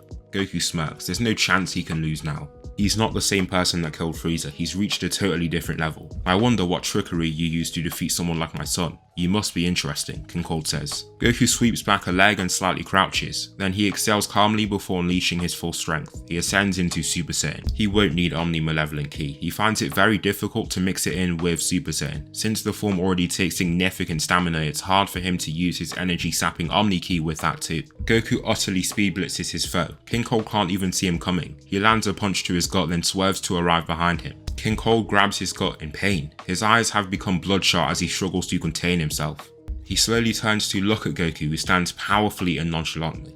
What strength. No, Frieza and him should only be surpassed by Buu and Beerus. How has this Saiyan reached this level? Goku darts at him and punches him before turning round and landing a double drop kick to his chest. This kick crushes his armor and launches him back into his own ship. He's driven through at least half of it and gravely injured. That hit did a number on him. Goku slowly walks toward him without taking his eyes off him. He walks through the newly formed rubble, then grabs King Cold right by his head. If anything, I'm the new emperor, Goku says. King Cold looks at him with widened eyes, shocked. He's still wrapping his head around what's happening, him being totally overpowered by a Saiyan. The Super Saiyan of legend is real. This is what Frieza wanted to get rid of. This is why he destroyed that pesky planet, to stop these apes from reaching a level like this. Cold, unable to accept defeat, lifts and swings at Goku. His attack totally misses the mark and Goku has no issue evading. He then kicks his knee and slams him. You're lucky I'm feeling extra patient today. Go off to your little empire, tell them that there's a new figure, a new leader. Goku, he says, standing over him. Goku's order makes his friends quite surprised. Why would he wish for something like that? Goku's never been the type to want to rule over people. Oh well, that's what he asked for. King Cold nods, then rushes into his ship, what remains of it at least. Luckily the main chambers are unharmed, but he just can't leave the throne room. The soldiers in the ship get it going and he heads off as quick as he can. He will make sure to spread Goku's word to save his own life. The new emperor is Son Goku. Goku watches the ship soar into the air and smiles. This could be the start of something promising. Looking down, a figure stands before him. He's purple-haired and decently tall. He focuses on the Capsule Corp logo on his jacket. Now that he looks closely, he resembles Bulma quite a lot. The man reveals who he is. His name is Trunks and he's come from the future to prepare them for what's coming. Androids will come in 3 years' time and destroy everything. All the Z-Fighters try their best, but lose in the end. The reason this happens is Goku contracts the deadly heart virus. He eventually succumbs to the sickness and Trunks is basically the only one strong enough to fight them. Even so, he isn't at their level, he can't defeat them. He's mainly just been staying in the shadows, keeping people safe. With this oversight, Goku makes sure to get everyone training. With a new purpose to train, Gohan gains the slight motivation he once had. He's not doing this for his father, he thinks. He's doing it to protect the planet. Whatever Goku wants, he isn't concerned about. And so the Z-Fighters put everything into their training. They put in more effort than they ever have. Goku reaches the next level. His muscles become large, defined, and he even has a few scars on him, symbols of his hard work. The group sense a disturbance in the city of Sasebo. Goku moves on to see what's happening there. He stands at the front of the group and confidently dives in without a second thought. He believes this will be over quickly. Goku rolls once before searching through every street. Unluckily, Yamcha is the first to find the androids. They're simply much stronger than him, so he is gravely injured in his attempt at resistance. Jiro savagely stabs through his chest and holds him up by his neck. Once he sees Goku, he just drops him like he means nothing. He has a new interest now. The man that sent him down a rabbit hole for over a decade, that led him to find a plethora of discoveries, that gave him a new purpose in life. Vengeance is a strong motivator. Goku, Red Ribbon Army. I destroyed those people a long time ago, Goku states. Ah, you almost did. And I stress that word almost for a reason. You left me. I am the only remnant of the great empire that you toppled. I'm going to bring it back to its full glory, but you stand in my way, Jiro says. 19, please get rid of him. he commands. Signaling him to advance, 19 steps forward and begins the battle. The android is quick and much quicker than Goku expected. He takes a punch square on his chest and it launches him through an entire building. There are currently people hiding up in the top floor, so they come flying down. Unluckily, they get crushed by the rubble that falls upon them. Goku doesn't think twice about it. Instead, he lifts and takes their souls. They'll be put to good use. It's not like he wanted this to happen. They're already dead after all. Yes, that's what he says to himself. 19 flies right through the building and continues overpowering Goku. In his base, he can't bridge that gap. Oh well. Goku roars and powers up into his Super Saiyan form. Now 50 times stronger, he's filled with confidence. Goku throws a mean cross and puts all his weight behind it. The punch lands flush on the android's headpiece and leaves a sizey dent in it too. With 19's eyes diverted, he can launch a surprise assault. He delivers a ruthless, relentless wave of gut punches. Each punch damages the metal components it lands on, and he starts ripping through 19's shell and into the internal wiring. Immediately after, he cocks back his left hand. He focuses. This might hurt a little, but it's nothing he can't manage. Omnimalevolent Ki manifests. As he does so, there's an immediate drain. He quickly forms an energy blast and slams it into the android's chest. It explodes and launches him down the street. The building that Goku was thrown through gets even further damage, and 19 is defeated. The heavily damaged android lands in front of Jiro, with sparks flying out the openings in its body. Jiro, a little surprised at how quickly he killed him, turns and looks to escape. Before he does though, he uses his photon wave. Waving his hand, he shoots a wave of thin pink beams toward Goku and the surroundings. A bright light and explosion follows, and this gives Jiro enough time to escape. Once the smoke clears, Goku can see him far in the distance. He chases right after him to see what's going on. In his flight though, he starts to grow a little tired. Then suddenly the pain grows intense. Each beat of his heart feels like a knife is being stabbed into his chest. He grabs it and stops, now merely hovering. The Z-Fighters that follow closely behind rush to his aid. Take him away, Krillin says. He doesn't even look Goku's way as he says this. He's not going to forget what Goku did to him. It seems like he hasn't changed either. He hasn't heard an apology or even a word from him about what he did. Yamcha grabs him and takes him away, then the group locate Jiro. Unluckily, they arrive too late. By the time they've reached him, he's already activated his most prized possessions. The remaining androids, androids 16, 17 and 18. 17 looks at the crew for a moment. Goku's nowhere to be found. Where's Goku? He asks. How do you know him? Tien wonders. That's annoying, he's not with you guys. The androids just fly away. Trunks can't contain himself anymore. He unsheathes his sword and powers up into Super Saiyan. He flies up toward the androids and takes a swing at 17. He easily spins over the incoming broadsword, then taps away the next swing. This tap sends Trunks into a chaotic flip, but he steadies himself and goes again. This time 18 advances. She swings in a kick and breaks his arm. Not only that, but she breaks one of his ribs. Trunks is launched to the side and 17 lands an axe handle to his chest. This sends him bulleting down to ground. The androids slowly descend to land before him. You are not our main focus. Tell us where Goku is and we'll get out of your hair, 17 says. Trunks doesn't say a word. 17 just sighs with annoyance. Fine, we'll just find him ourselves, he decides. With that, the androids are gone and Trunks is left quite hurt. The Z-Fighters get him and provide a senzu bean and that heals him. After seeing how strong these androids are, Piccolo decides to fuse with his other half, Kami. He flies up to the lookout and lands before him. He makes the demand, but Kami already knows what he came here for. He obliges. If he doesn't do this, it might mean the end of the planet. As the god of Earth, it's his duty to protect it. He allows Piccolo to fuse, with him as the dominant being. The fusion begins and Kami turns to a bright white light. Piccolo's white cape flows wildly from the release of wind. The light dies down and only one being stands. The nameless Namekian is born again. He walks toward the edge of the lookout, taking in what he sees below. He turns back to Mr. Popo, who has tears in his eyes. Goodbye, Mr. Popo, he says, before leaping off it entirely. He zooms through the clouds and heads toward Ginger Town. Here he meets a complete freak of nature, a green insect-like being, Imperfect Cell. He has been running through people, absorbing them and killing them. It's chaos in Ginger Town. Piccolo can hear the loud honking of speeding cars in the vicinity. Bellows and cries from humans nearby. What are you supposed to be? Piccolo asks. A little bit of you, a little bit of Goku, Krillin, Tien, a lot of people. A little bit of everything, Cell reveals. What an odd response. What could he mean by that? My name is Cell.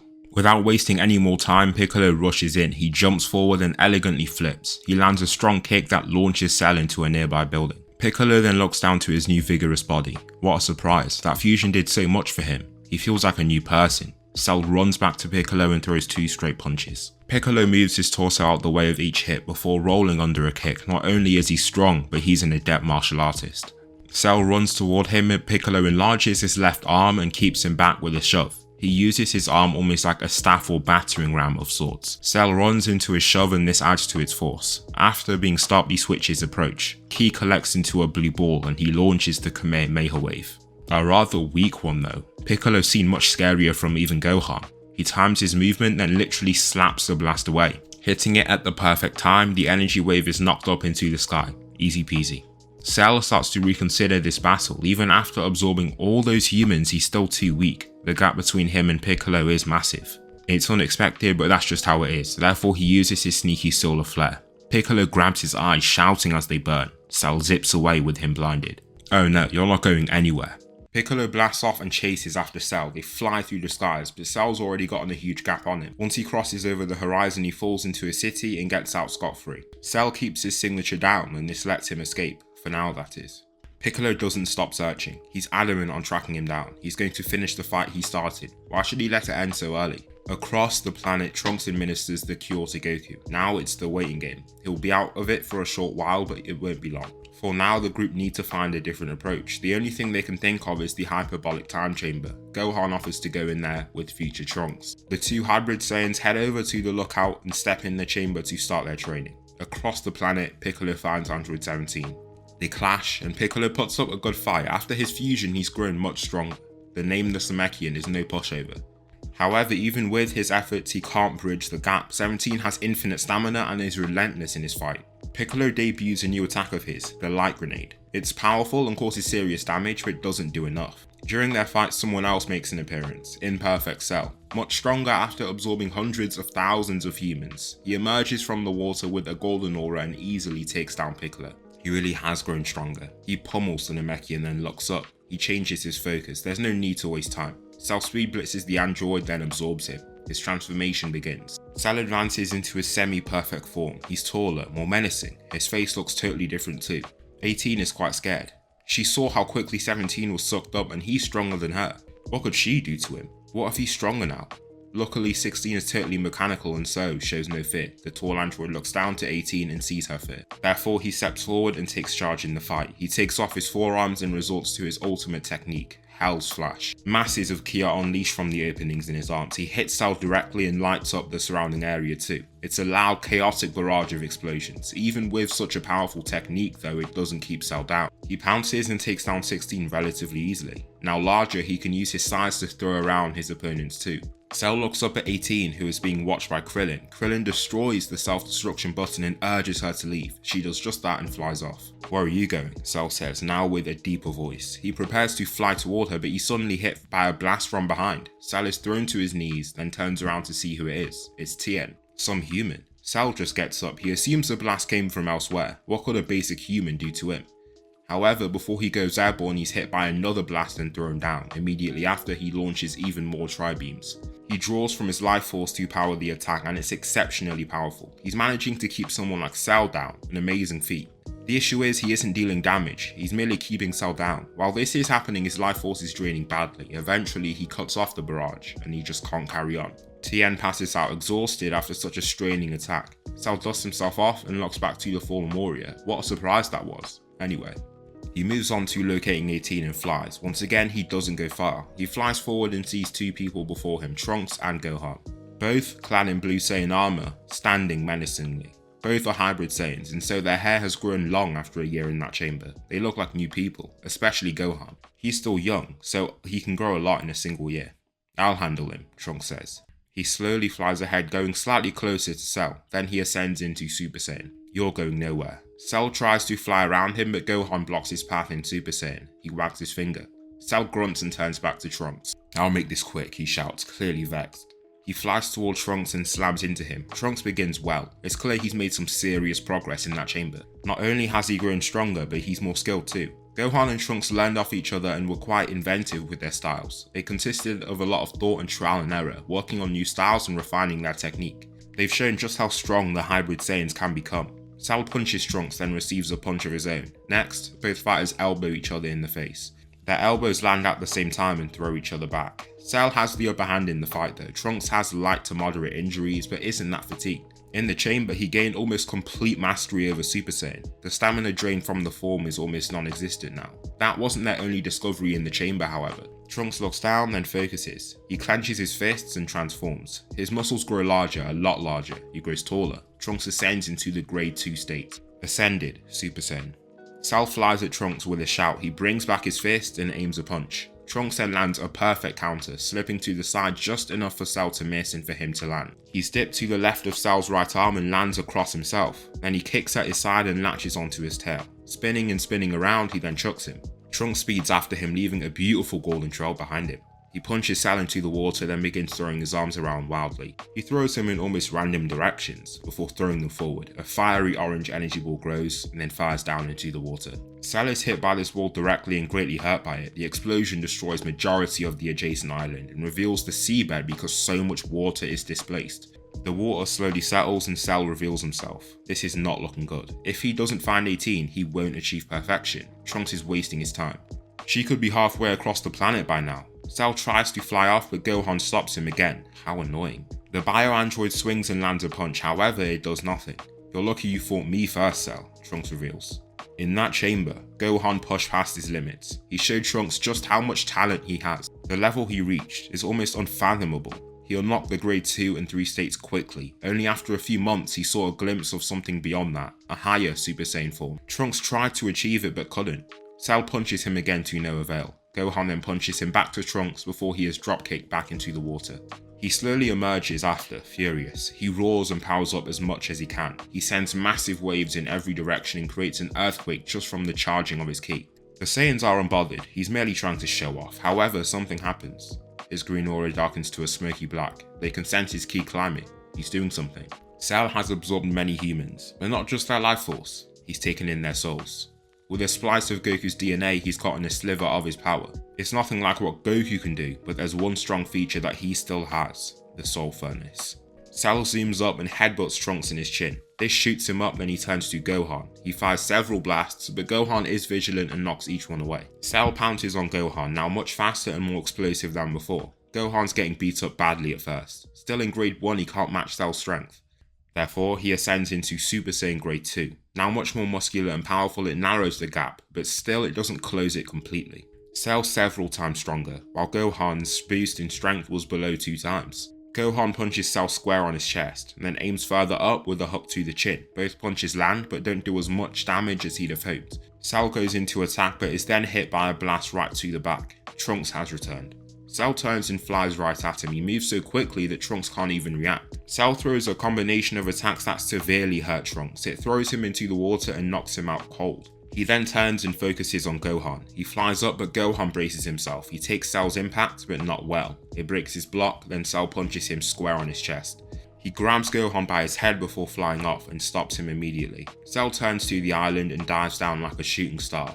He hits Gohan into the island and forms a crater from the impact. His slam even wakes up Trunks, who's to his side. "Stay out of my way," Cell says to Trunks, before flying up and leaving. Trunks tries to get up but falls straight after. He's out the fight. However, he can feel his hair moving a little. He sees a hair strand in his fringe moving, and he turns around to see an incoming black light.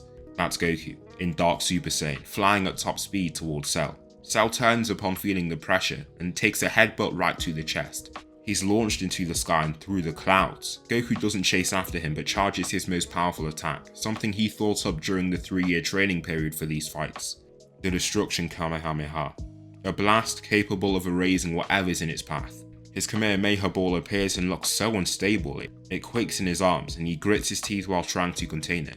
His aura pulses powerfully, sending shockwaves outward. The bright purple beam zooms towards Cell and engulfs him completely. He roars and puts every ounce of effort he can behind it. The blast shreds through Cell and breaks him down. On top of that, he's erased, so nothing is left of him. The blast dies down and Goku falls out of his elevated state. He descends to the island and drops to a hand and knee. That took a lot of energy. Why does that fall have to hurt so much? Steam emits off his muscular frame and his hair flops down. It is done though. Cell has been erased, and it's not like 18 is threatening anymore. These 3 Saiyans can mop the floor with her. It's like a weight has come off their shoulders. It's done now. They've won. After this comes the 7-year time skip between the Cell and Buu saga. Goku almost makes a formula to sustain his power. If he has enough souls, he won't act out as much and hurt those around him. That's all he accepts to contain. Goku has changed, there's no doubt about that. However, he doesn't just become some demon, he's tempering the darkness within, and it's a struggle. If he wasn't naturally pure of heart, it would be very difficult. Gohan lashes out at Goku, he doesn't want to train anymore. It's not what he wants anymore. He's strong, yes, he has potential, but he doesn't want to. Goku's annoyed at that, but lets him go. He knows he's making the wrong choice, but he can't stop him. If someone isn't willing to train hard, they shouldn't be forced. They'll simply go down the wrong path. Goku focuses on his own techniques now. He's training his army of necromancy fighters. Vegeta and Frieza are the main people in his arsenal. Of course, he's already destroyed Nappa, Dodoria and Zarbon souls. The Dark Super Saiyan is quite a costly form. The World Tournament comes around again and Goku can't wait. It's his chance to show them his face again. Goku returns to take the win. Goten has no competition in his way. All the other kids are just so boring to fight for him. Even the most hyped up opponents are just so weak. He goes straight through the whole youth division and wins with ease. The crowd see this kid and it reminds them of someone. Some of the die-hard spectators remember a kid that looked just like this, who ran through opponents just like him. No way, it's his son, there's no doubt about that. This makes them even more hyped to see Goku himself. If this is his son, how strong has he become? Unluckily, before they can get to him, the tournament is cut short. Gohan is currently fighting Kibito, but is then assailed by Yamu and Spopovich. They steal his energy and run off, but the Z-Fighters chase after them both. Eventually, they arrive at Babidi's spaceship, then Dabura appears. He shoots out spit at Piccolo and Krillin that turns them to stone. He flies up to Kibito and aims to kill him, but Goku gets in the way and backhands him away. "What do you think you're doing?" he states. Before he can attack again, Dabura retreats into the ship and escapes.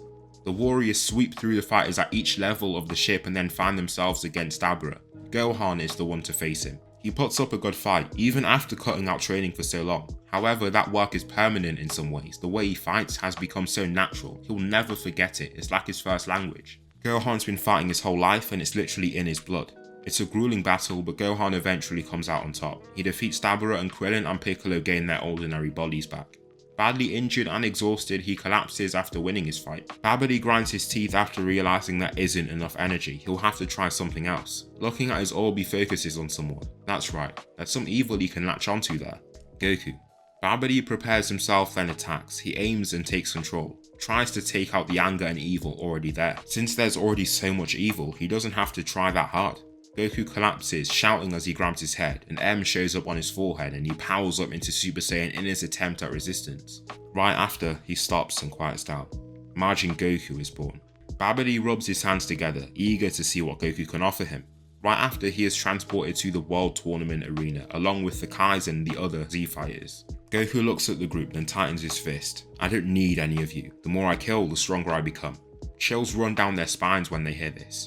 Tien says, What are you going on about? "I haven't told any of you, but I'm not like the rest of you. My ki is different. I'm surprised you haven't sensed it. It's darker and needs evil to grow. I need to kill people and take their souls to fuel myself," Goku reveals. How sickening. Is this real? This can't be real. Son Goku, the self-proclaimed protector of Earth. No, they immediately deny it. It must be some playing with his mind. The Shin are skeptical. Babidi is strong, but would it make a fighter blatantly lie? It's just not as objective. Goku might just be telling the truth. "Let me tell you about a power of mine," Goku says, before slamming his hands together. Some jump when he does this. A corpse-like figure appears next to Goku, lifeless, grey skin, black eyes. It's Frieza. "I can take souls, and for the strong ones I can use them as my own fighters. The stronger the fighter, the stronger their soul. As a result, I get a stronger minion to add into my army," Goku adds. "You're all some strong fighters. I hope you can get the picture. Do not fret. Your lives will be put to a good purpose, a higher objective, to serve me." Vegeta screeches, then sprints toward the crew. This reanimated Vegeta even goes Super Saiyan. Goku's not just been training himself, he's been training his soul fighters. The more he advances and the more he spars them, the more they grow. Vegeta, for example, has grown so far that he's achieved this odd corrupted form of Super Saiyan. Vegeta strikes Tien and knocks him out straight away, then turns to the other warriors. He screeches and attacks Krillin next. He moves so fast he can't do a thing. Then Vegeta turns to Piccolo. He crouches and throws off his weighted clothing. Piccolo powers up, now engulfed in his silver aura. It's been a while since the nameless Namekian got in the heat of battle. "Get the people out of here," Piccolo shouts to the Kais. However, Babidi just moves Goku and Piccolo elsewhere. Well, that helps. They're moved to a barren wasteland. Piccolo continues looking around, shocked at how he's just been teleported somewhere. "Third time's the charm, Goku. We meet again," Piccolo says. Indeed. Rivals meet again after more than 7 years. One win each to their name. Now it's time to settle the score, to see who the greater warrior is. Vegeta swings one of his pale sickly hands at Piccolo, who takes it onto his forearm. He stands firm and takes the hit before stepping back and evading the next. Once he lands again, Piccolo blasts off and acrobatically flips over Vegeta. Then he turns and fires off 2 consecutive special beam cannons. With his increase in strength has come an increase in proficiency with the special beam cannon. Now we can let blasts go at a moment's notice. They land but only bruise Vegeta. He's taking the blast surprisingly well. Looks like the special beam cannon isn't as deadly now that they're at higher durability levels. Their battle rages on, and it looks like they're equals at first. Piccolo's putting everything into the fight. He's clearly grown stronger. He doesn't stop training after all. Piccolo takes several punches onto his person, but they land on his guard, therefore he softens their impacts. However, Vegeta times a good punch and lands one through his guard. It lands on his chest and sends him sliding along the wasteland. Vegeta leaps and kicks Piccolo even further, then charges after him. It looks like Vegeta could take the win, however he plays right into the Namekian's hands. While he charges forward like a mindless brute, Piccolo calculates. Putting his hands together, he starts charging his signature attack. He takes a punch to the jaw that sends him rolling.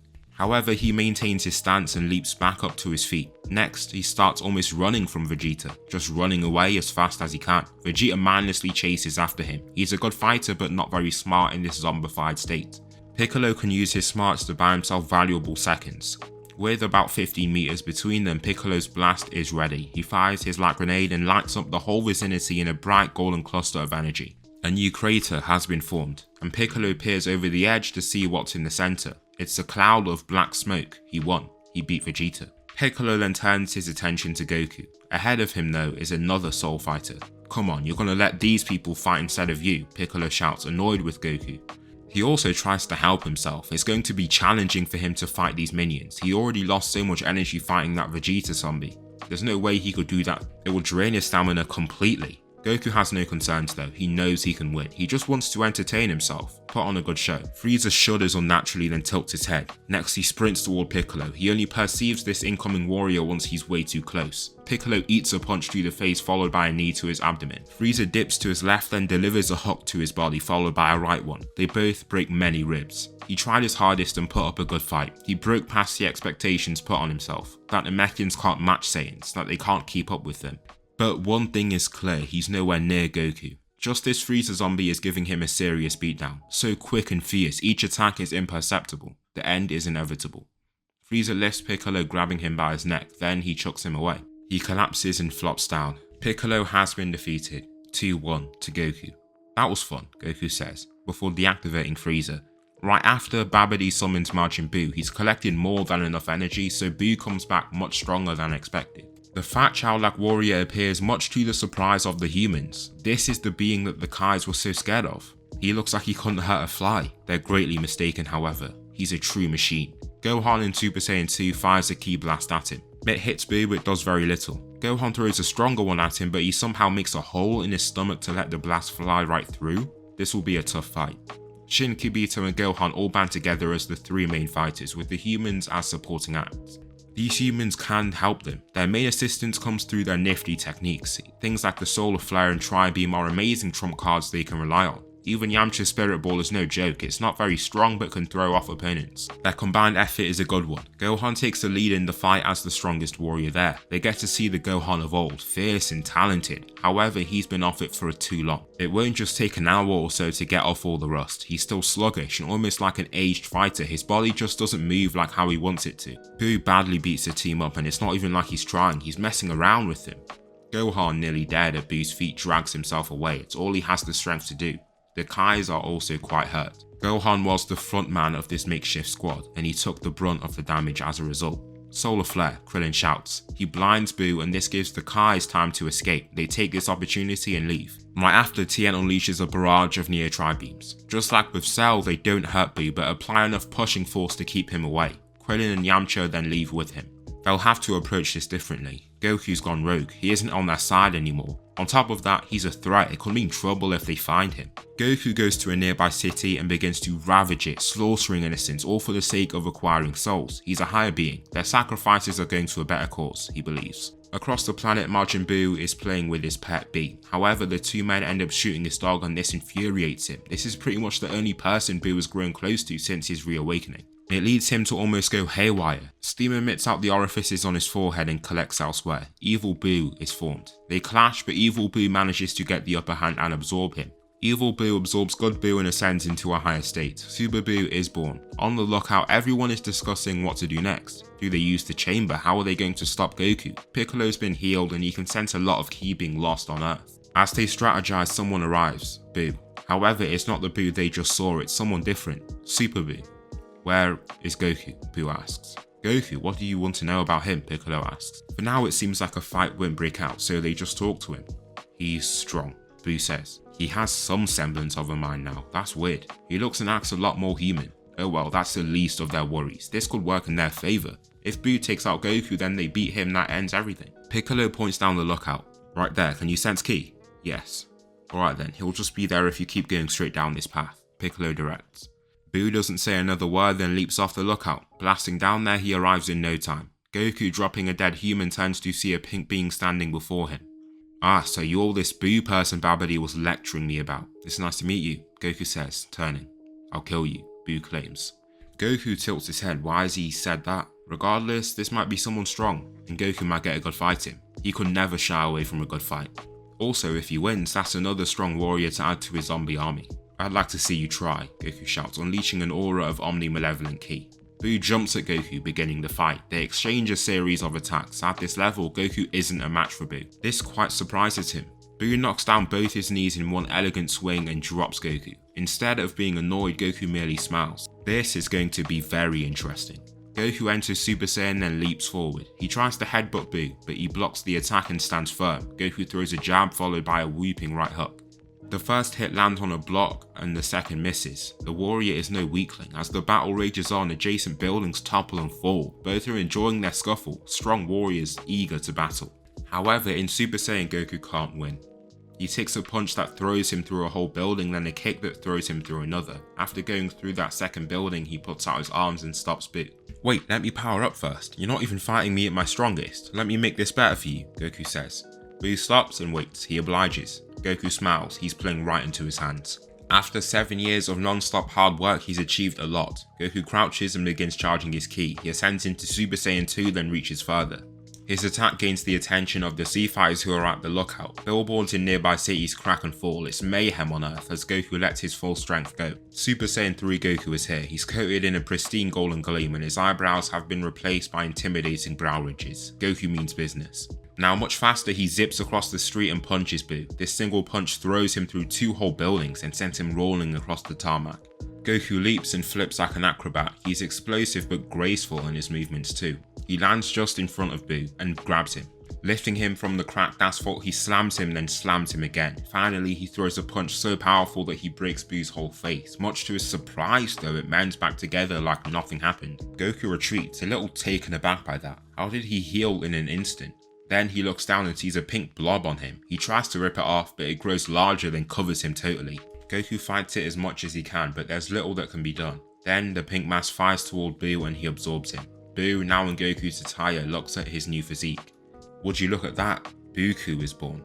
The power soaring through Boo's veins is almost too much. It's so exciting to him. He creates a white-pink ball. He uses omni-malevolent ki.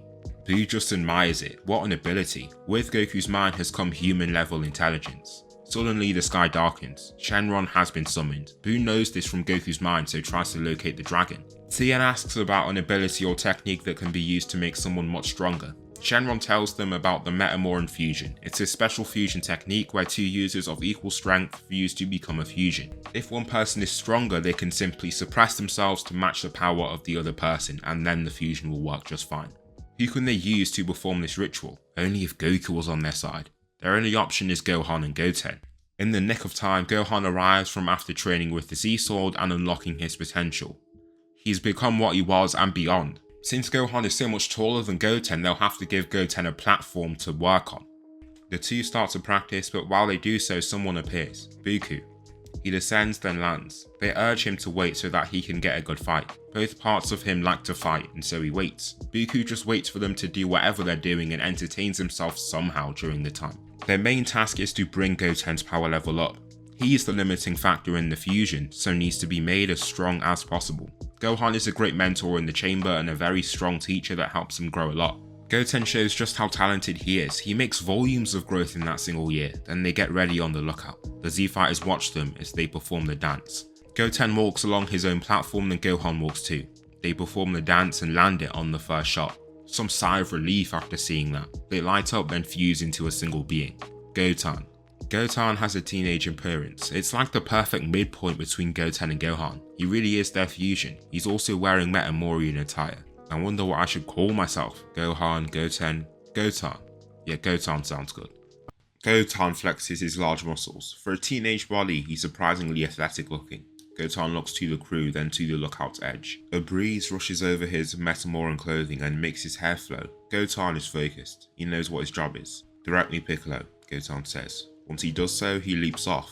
Goten laughs as he flies through the sky, then he starts slowly rolling before stopping and blasting forward. Goten lands before Goku, who is currently waiting in a wasteland. He sat on a boulder, simply holding and looking at a rock. The Majin warrior looks up and smiles. The fight is here. He drops the rock next to him and glares at Goten. The air is thick, the silence is almost deafening. It's like the battle has already started. The fighters try and win their minds, show their fearlessness and confidence. Who are you supposed to be? You look a lot like my sons. Sons, you are not my father, you killed him. Killed him? No, I absorbed him. I am him. Get it right, Goku says. To answer your question, I'm both. I'm Goten. Who realizes there's two voices when he speaks. It sounds weird, and he then realizes it's Gohan and Goten's voices. This really is a fusion. How interesting. Buu stretches his arms, smiling. Goten does the same. Then they don their stances. Buu roars and charges at his opponent. Both warriors are extremely quick, including Goten. However, at first he is overpowered. He swings up with his forearm and launches Goten airborne. Getting sent flying into the air, he steadies himself, then blocks another attack. There's little he can do in his base. His mind is quick and calculated, but his physical strength isn't high enough yet. Goku grabs Goten by his jacket and chucks him down. Then he shoots out a pink energy beam. While descending, Goten ascends into Super Saiyan. He zips up and evades the blast. He's growing much faster and starts showing off. He flies around Buu very quickly and laughs while doing so. It feels great to move as fast as he does. However, Buu tracks him without the slightest difficulty. He pounces and grabs Goten at the right time. He grabs him right by the neck and stops him. Oh no you don't, he says, before squeezing. Goten struggles and struggles but cannot free himself. Super Saiyan is still insufficient. Even while struggling, Goten reclaims his focus and takes his mind elsewhere. He calms. Then he ascends into Super Saiyan 2 and pushes Buu away. He frees himself, but only because he became suddenly stronger. Buu expected his push to be much weaker. Even in Super Saiyan 2, Goku is wiping the floor with Goten. He's putting up a good effort, but he just can't compete with Buu. Goten gets hit with a front kick to his gut, but doesn't attack back. Instead, he falls down and disengages. Buu falls as well. I thought you'd be a lot more entertaining. Your life will be a waste, he claims. Goten laughs before crossing his arms. You think this is my limit? I'm going to kill you, Buu, he says. Goten crouches slightly and starts to shout. Gohan and Goten individually can't achieve Super Saiyan 3. But what can the fusion achieve? Goten's golden aura manifests, then his hair starts to change. It grows longer and falls down his back. Just like when Goku turned Super Saiyan 3, the whole world shakes. It gains the attention of those on the lookout. Goten's going all out. Goten enters Super Saiyan 3 and looks down to admire his new form. How cool. Then he does something even cooler. After breaking his limits, his maximum strength has grown. His hair returns to black and it's like he powered down. Buu laughs. You think you can beat me like that? He asks, laughing. I think I can. This isn't Goten's base form. He's using his ultimate state. After unlocking Super Saiyan 3, he's just added a 4x multiplier to the form. Buu speeds toward him and punches him in his abdomen. Goten grunts and stumbles back a few steps, but he looks relatively okay. As for the next hit, he blocks it with his forearms. Then he slips to the left and evades Goku's right cross. On top of that, he lands a kick. Pulling back that leg, he shoots out again and lands a second. This second kick knocks Goku back a little bit, then Goten places both hands on his head. 2 white energy blasts form, then fire to Buu. The point blank energy wave just takes off his head. Buu just heals from it though. Goten throws another energy blast, this time at his chest. Buu knocks it away with ease. Goten's struggling. Even in his ultimate form, he can't match Buu. With Goku absorbed, it's made him a powerhouse. Nobody can test him, not even this fusion. Goten throws a cross, but Buhan slaps it away. The slap is so forceful it nearly throws him off his feet. Buu then knees him in his chest. The fusion collapses, but Buu grabs the back of his jacket and pulls him up. He viciously elbows him twice before lifting him. He then shoots down and slams him, shaking the earth with the high contact forces. Gotan shouts in pain, then tries to push Boo off him. It's futile. His arms, straight and planted on his chest, are unmoving. Gotan can barely even bend his elbows in. Boo lifts and slams, and does it again. Gotan looks around trying to find something. How else can he win? It's not like he has all the time in the world either. The fight's already been going on a good few minutes and he only has half an hour. I could use your abilities, Boo says, before aiming his antenna. He hits Gotan, who closes his eyes and just lets it happen. He is turned into a ball of chocolate and Boo chows down on it. He rubs his belly before chuckling. You are nothing to me, Gotan. Nothing. Inside his body, Gotan returns. He still has his body but is much smaller. He's protected himself with an energy barrier and he advances. There must be a way for him to free Goku. Once he does, defeating Boo should be a piece of cake. Gotan runs through the body and eventually finds where Boo's absorbed individuals are. There is Goku trapped in some pink mass. Gotan cuts at the top and bottom ends, then looks to his right. It's another Boo. Yeah, he's the fat one from before. Gotan knows this from Gohan's memories. What happens if he frees that one? Wait, Super Boo shouts, adjacent to Gotan. He smiles. Why should I listen to you? He asks. If you take him, I won't be me anymore, he claims. Well then, that's exactly what I'm going to do.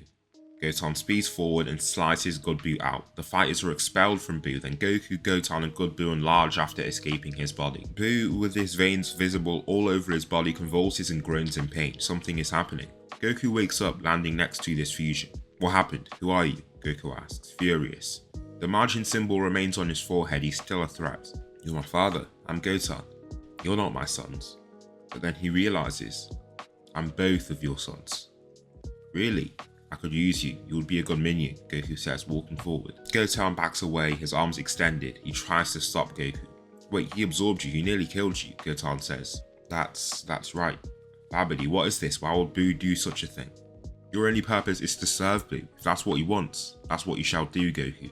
With that command, Goku's margin symbol flares up. Goku doesn't even react. Instead, he grows angry. You will not control me. This was of my own volition. Nobody controls me, Goku roars. With this anger, he explosively expels Babidi from his mind. It's swift, and Goku returns to himself. He falls to a knee, having passed out briefly. Gotan crouches and helps him up, and he looks up with new eyes. It's like he's a different person now.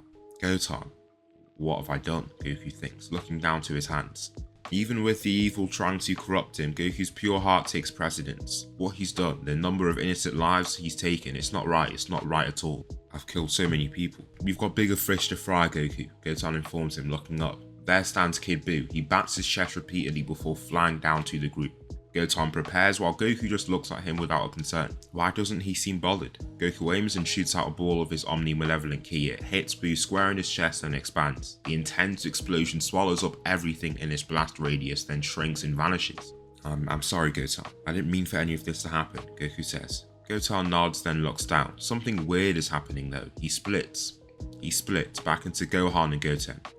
Sons, Gohan, I'll make it up to you, Goku says. Gohan nods, then Goku flies off. That's it, it's all over. Earth is brought back to peace and everyone can rejoice. Goku takes a lot of time to think. He stands on the lookout's edge and just thinks. He's come here to think over what's happened. They've used the Dragon Balls to wish everyone back. However, he still killed those people. That can't be wished away, those memories. His power, it's helped keep his friends safe, but it's intoxicated his mind. He thought this was the right way to be, but he realizes that it's this poison. He feels like getting rid of it, just grabbing it and chucking it off the lookout. However, he knows he can't do that. It's a part of him, and he shouldn't anyway. The power saved lives, even if it has also taken them. There are two ways for Goku to grow. He can kill and hurt those around him, or simply be a warrior. He's lucky. Defeating strong foes, something he already loves doing, can fuel him. He can use that to his advantage. What if he doesn't have to be a villain? He can cheat the system, rely on his lifestyle to keep his sanity at bay. Are you okay? Piccolo asks, stood beside Goku. He doesn't speak right away, and looks out to the clouds below for a few seconds. I think. It'll be hard, but I think I can do it. I think I can control myself, Goku says. Good job with that, Piccolo says. Goku takes a step closer to the lookout's edge. He turns and nods back to Piccolo, then also waves to Dende. He's now taken the position as God of Earth. He just slips off the lookout and closes his eyes. He focuses on the air brushing over his clothes, his hair flowing wildly as he descends. It's time to make a change.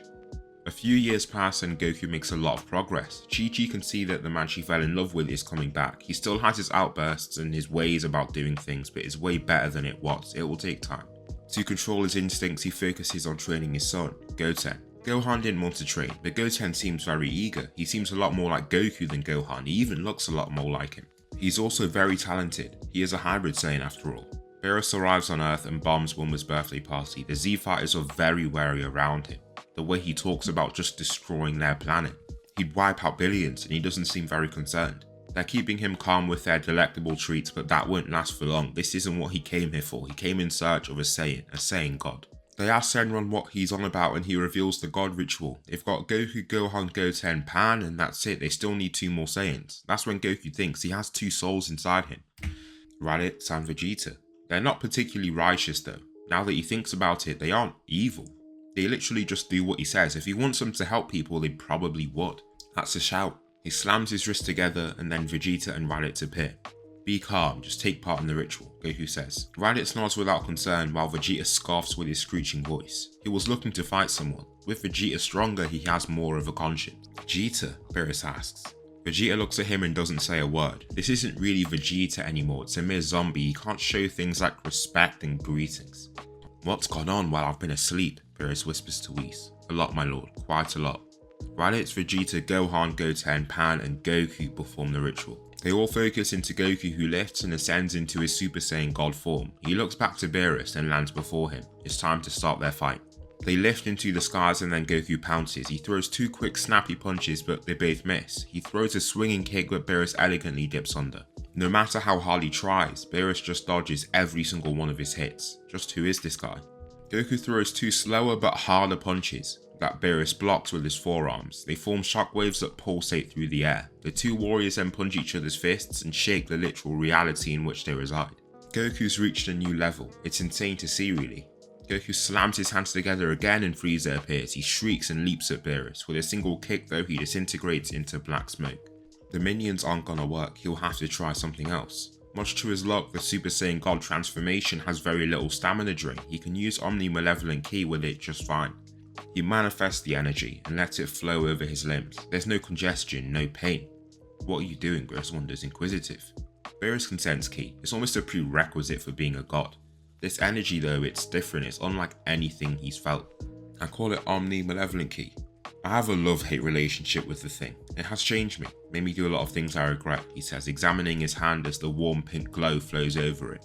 But I got the upper hand in the end. Goku's aura darkens to pink then to purple. His eyes flash this colour too. He speeds forward now several times stronger. He almost takes Beerus off guard with how fast he can move now. He lands a punch and knocks him back at least 100 meters. In an instant, he's just ahead of Beerus. He's gotten way faster. Beerus smiles after seeing this. He swings his left elbow but Beerus steps under it then lands a double drop kick. This launches him away. The 2 of them soar through the adjacent city, incessantly battling as they do so.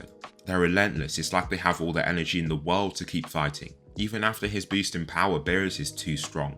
He's also so technical. He can put Goku in awkward situations effortlessly. Half the fight he's got his arms behind his back as well. They eventually find themselves in the upper areas of the atmosphere. Goku's growing weaker. He'll have to use something else. Goku has the souls of the Ginyu Force members. He can use them. Goku's never tried it, but he might have to burn through 2 souls at once. You haven't entertained me. I'm going to destroy your planet now, Beerus says, pointing to the beautiful blue sea below. Goku just takes it in. Then the memories of his life down there flash through his mind. No, he can't let that all go. Goku turns back to Beerus and attacks. His attempt at stalling, though, is futile. Beerus backhands him away and gives him a big bruise while disorienting him. Do not interfere. Oh yeah, he's got to burn 2 souls. No other option. Goku grits his teeth and balls his hands into fists. I hope I'll come out on the other side, he says, bracing himself. Goku goes into his mind and searches through the collection of souls. He grabs Berta and Ginyu's. The souls shriek as he tears into them and burns through them. They're thrown in Goku's furnace and give him ample fuel. He shouts from the pain and the power surge. His pupils burst and his red hair lifts then darkens to a very dark red, almost black. His aura becomes a blood red from a mix of red and black. The 2 souls have given him almost exponential growth. Beerus stops what he's doing and looks at Goku. He's gotten his attention. Whatever he's done has made him a decent bit stronger. Goku darts toward him and knocks the growing ball of energy out of his grasp. It soars away, then Goku launches the ball. It uses his destruction technique and totally erases it. Beerus can't believe what he's seeing. A mortal using destruction. Goku attacks and grabs him by his chest. calling him in, he headbutts him, then lands a nasty uppercut. He grabs Beerus by his ankle before he can fly off, then spins violently. Pulses of wind fly out as he does this. It's like he forms a hurricane in the sky from how fast he moves. All this disturbance in the atmosphere causes the adjacent clouds to darken and grow unstable. With all the air brushing against each other, an electric charge is forming. These dark clouds growl with anger, then shoot down strong strikes of lightning. Goku chucks Beerus down and dives down from the clouds. He punches him and then punches him again before double drop kicking him. Beerus flies into the earth and slams into an island. Rubble goes flying out as he lands. Goku lands, then punches him. He grabs Beerus by one of his cat ears and lands another punch. After having destroyed 2 souls, even more of his mind has decayed. All he wants to do is beat up and destroy Beerus. Beerus notices something on his face, something warm and liquid. He catches one of Goku's punches and slowly stands. Goku tries to keep him pushed down but cannot. He wipes it and looks blood. He's drawn blood against a mortal that's never been trained by a god. Part of him is impressed, but another part is furious. He feels almost embarrassed. Beerus' purple aura takes form. He's getting serious. Beerus lands a strong punch. Strong is an understatement. His punch's shockwave throws out tsunami-like waves in every direction. Goku's launched miles and miles and crashes through anything in his way. He's knocked out straight away. The Z fighters see Goku fly overhead then rush over to him. He's given a senzu bean that heals him and brings him back. Right there is also Beerus and Whis. I'm impressed. I'll spare your planet for now, Beerus says. The 2 gods walk away, then Beerus looks back to Goku. The 2 fighters don't say a word but speak volumes. They both nod at each other. The god has shown him respect. Goku has shown his. They cloak in the green light then zoom up into space. Goku stays training Goten and makes some very good progress with him. His son can already use Super Saiyan 3. During this time, Whis and Beerus frequent the planet. They love Earth's food, they can't find anything like it anywhere else. Eventually, Goku asks if they can train him. On Earth, he's hit a plateau. Maybe there's something they can teach him? Whis accepts and he asks if he's bringing Goten along with him. Goku asks and he agrees. Chi-Chi does object though. Goku does want to rebut but stops and thinks. The more he thinks, he understands why Chi-Chi wouldn't want him to go. Goku then explains that he can catch up with studies later. They can just say to the school something happened and he had to leave for a little while. Goten almost feels a little nervous to be going off-world to train. Goku's been off-planet before, but Goten hasn't. He didn't even realise there was such a vast world out there. How could he? Their training begins and Goten gets the hang of God Ki quickly. Now with Super Saiyan God himself, they both progress. Whis notices one thing about Goku, his abilities. They're so unique and odd. While they're training, Goku grabs his chest and drops. He grunts in pain, then he feels a dark energy flying out his mouth. It's a soul. When he inspects his collection of souls, he sees something missing. Frieza, what's going on? On Earth, Frieza has been revived and unleashes his new army onto the planet. Some people are here to resist their efforts though, Gohan and Piccolo. After going through the ritual from the old Kai and going into the hyperbolic time chamber after, he's kept a good bit of strength. He can maintain the Super Saiyan form for a short while. He fights with Piccolo and takes down Takuma and Shisami. Goku and Goten return from Beerus' planet and stop Gohan from getting hurt any longer. Even Super Saiyan was quite taxing for him. He's far too rusty.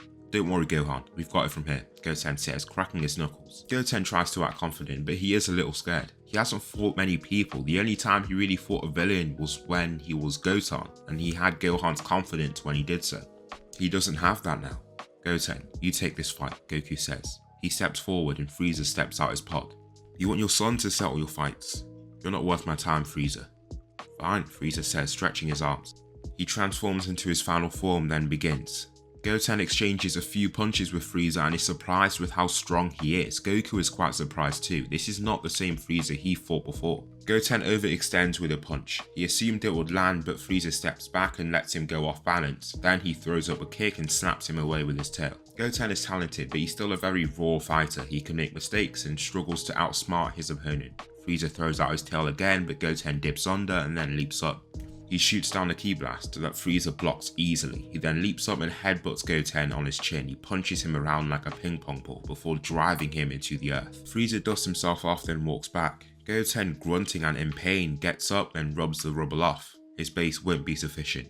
However, he might not need much more beyond that. Goten powers up into Super Saiyan and then utterly speed blitzes Frieza. He lands a strong cross and then chases after his opponent. The dynamics of the battle have completely changed. Now Goten has the clear upper hand. Frieza throws a hook but Goten dips under it and lands a hook to his body. Frieza throws his right hand and tries to grab Goten. just use his greater size to wrestle him to the floor. However, Goten has a sneaky advantage. His shorter height grants him a lower center of gravity that makes him hard to just shove over. He twists and performs a perfect submission to send Frieza to the ground. He holds his arm in an armbar and pulls. Frieza shouts, trying to free his arm. His tail comes to good use and he sweeps at Goten's feet to free himself. Frieza steps back before extending his arms. You've done well, but this is where you and everyone else dies. I will show you what I've been up to these past few months. Frieza smirks. Frieza came here with something. He's got a trick up his sleeve. Just what is he up to? The ground quakes. A transformation commences. It's a long, slow one. Goten tries to think. He remembers how Super Saiyan 3 felt for him. It was so hard to enter the form for the first time and it took so much energy. What if Frieza is straining so hard now because he hasn't mastered whatever form he's trying to use? Goten keeps that thought in the back of his mind but puts himself back in the fight for now.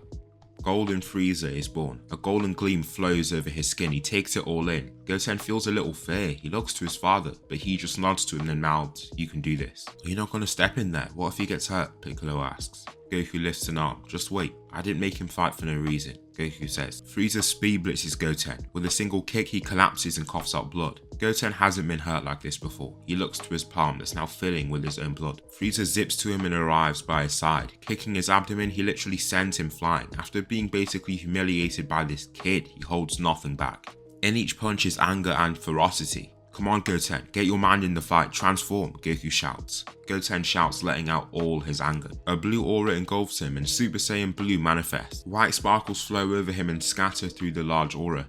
Frieza punches him on his chest, but it does little. He throws another punch but Goten parries it aside. He throws another punch but Goten dips under, then grabs his legs. He dives down and fiercely slams Frieza, then he elbows him straight on his face. He pushes up with his tail, then throws a backhand. It lands on Goten's cheek, but he blocks his next attack.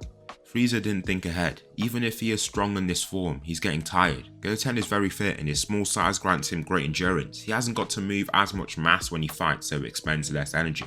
Goten lands an uppercut to Frieza followed by a downward cross. That final punch knocks him out of his golden form and drops him onto his hands and knees. It's all over. "Stand down," Goten says. Frieza chuckles. How has he fallen so far? He scoffs and just pushes his arms into the ground. Cracks scurry through the earth, revealing the bubbling magma below. Frieza literally destroys the whole planet as his last-ditch effort at revenge. Too bad for him, Whis is a god with a lot of cool abilities. He throws forward his staff, then pulls them back a few minutes in time to before Frieza lashed out. Goku powers up into Super Saiyan Blue, then fires out his blast of destruction. It incinerates and erases Frieza. It's over. He did lose a soul, but oh well. At least Earth is at peace again. After this point, Goten must stay at home to catch up with his studies. He's been gone too long. It's a bummer, but Goku promises to come back every so often to keep Goten trained up.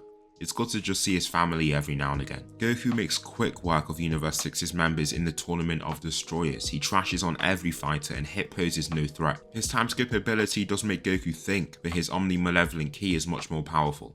Goten gets to get some good fighting in as well, but he did lose to Frost who cheated to beat him. In the future, it's mayhem. Everyone is dead. A dark silhouette in the sky reigns the ablaze city with chaotic, powerful explosions. Many humans are dead, and many more are perishing. After killing every god in his way, he's established himself as the only god of this universe. Now, he can complete his mission, eliminate every single mortal. They are lowly beings that deserve nothing. They war with each other, are ignorant, unintelligent, savage. They had their time. Now they must be neutralized. Trunks fights with every ounce of conviction he can. Even so, the gap between him and Goku Black is just so vast. He must use his smarts to escape, and he's lucky Goku Black is arrogant. When he escapes, he suspects nothing and just moves on to something else. Trunks manages to arrive in the past and nearly collapses upon arrival. He's badly beaten and exhausted. He's also got so much adrenaline going through him. Bulma tries to calm him down, but he's still so unsettled. He just passes out and then Goku arrives. Once he gets there, Trunks wakes up and glares at him. He gets up and charges. Goku just catches his punch. "What are you doing?" he asks. "Oh, I'm so sorry. I'm in the past now," Trunks realizes. After this, he explains what's happening in his universe. Goku offers to go over there to kill this foe Saiyan. If it's true, it could be very dangerous. Goku has a lot of powers and he can kill with ease. Goku's surprised Trunks is even alive. How could anyone survive destruction? Goten wants to tag along too and Goku obliges. The three of them then head to the future. They arrive and Goku's immediately met with a strong smell of smoke. Looking up to a broken down building, to his right it's topped with raging flames. To his right is also a small sputtering ember. What happened here? Goku asks. It's all Goku Black, Trunks says. He's there, Trunks points. There he is. Goku lifts and blasts up. He then faces him. It's his body, that's for sure. His attire is different though, he's also wearing a Batara earring. Goku begins. A single punch sends Black flying. Goku stops and just looks back at his fist. Did he do that? That's his own body, no? He just shrugs then continues. Darting after him, he chucks a few small balls of Omni-Malevolent Ki. They explode Goku Black through many floors of what looks like a car park. Black crashes into the ground floor and is submerged by a bunch of rubble. Goku throws the rubble away with a simple Ki wave then crouches down. Look at how weak you are, Goku says. Black furious kicks at him. Goku easily steps back and stays untouched. He throws a punch and drops Black straight away. You will pay for what you've done. Goku Black thought he sat on this realm's throne of godhood, but his supremacy is being challenged. A stronger force has arrived to crush that throne in its fist. Son Goku. Goku stomps on Black's head, then grabs and chucks him. He goes flying through the car park and Goku walks toward him. He reaches in and grabs Goku Black by his arm. Twisting, he starts to spin intensely before slamming him. Let's end this, Goku says, forming a ball of Omni-Malevolent Ki. Black somehow creates his own. Goku looks a little concerned. He thought he couldn't really use his own body, however he can use this Ki. Why is he so weak if he can use that? Oh well, Goku can sense one thing, he can't use destruction. Looks like his questions won't be answered. He drops an energy blast on Black and erases him. That's it, peace returns to the future. Trunks is forever grateful to the present for liberating him and his people. It's such a massive weight lifted off his shoulders. Goku and Goten return to the present and Goten gets to go to Beerus' planet again. It's been a little while and it's holiday time in his school. He's very young, so it's not like he has a bunch of assignments to do when off school.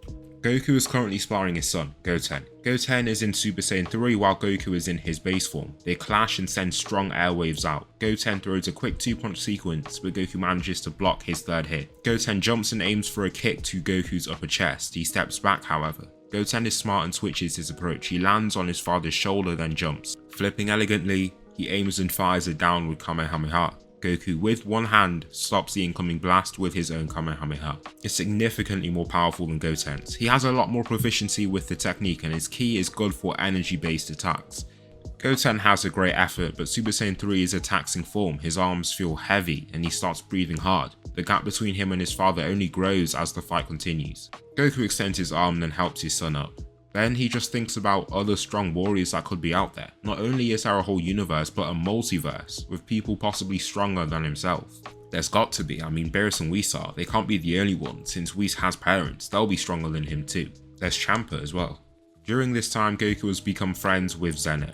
He admires his personality and confidence. He's gotten so used to people terrified in his presence. People might think they're showing respect, but it means that he doesn't have many close friends. Goku goes to Zeno and asks him about getting the strongest warriors of each universe together for something. The Zenos are intrigued. Eventually, this idea evolves into the Tournament of Power, a battle royale between the 12 universes, with each one deploying a team of 10 strong warriors. Goku just can't wait to get this started. Just the thought of fighting so many strong people gets him motivated. To prepare for the event, Gohan gets trained up. He picks things up quickly. This is their squad.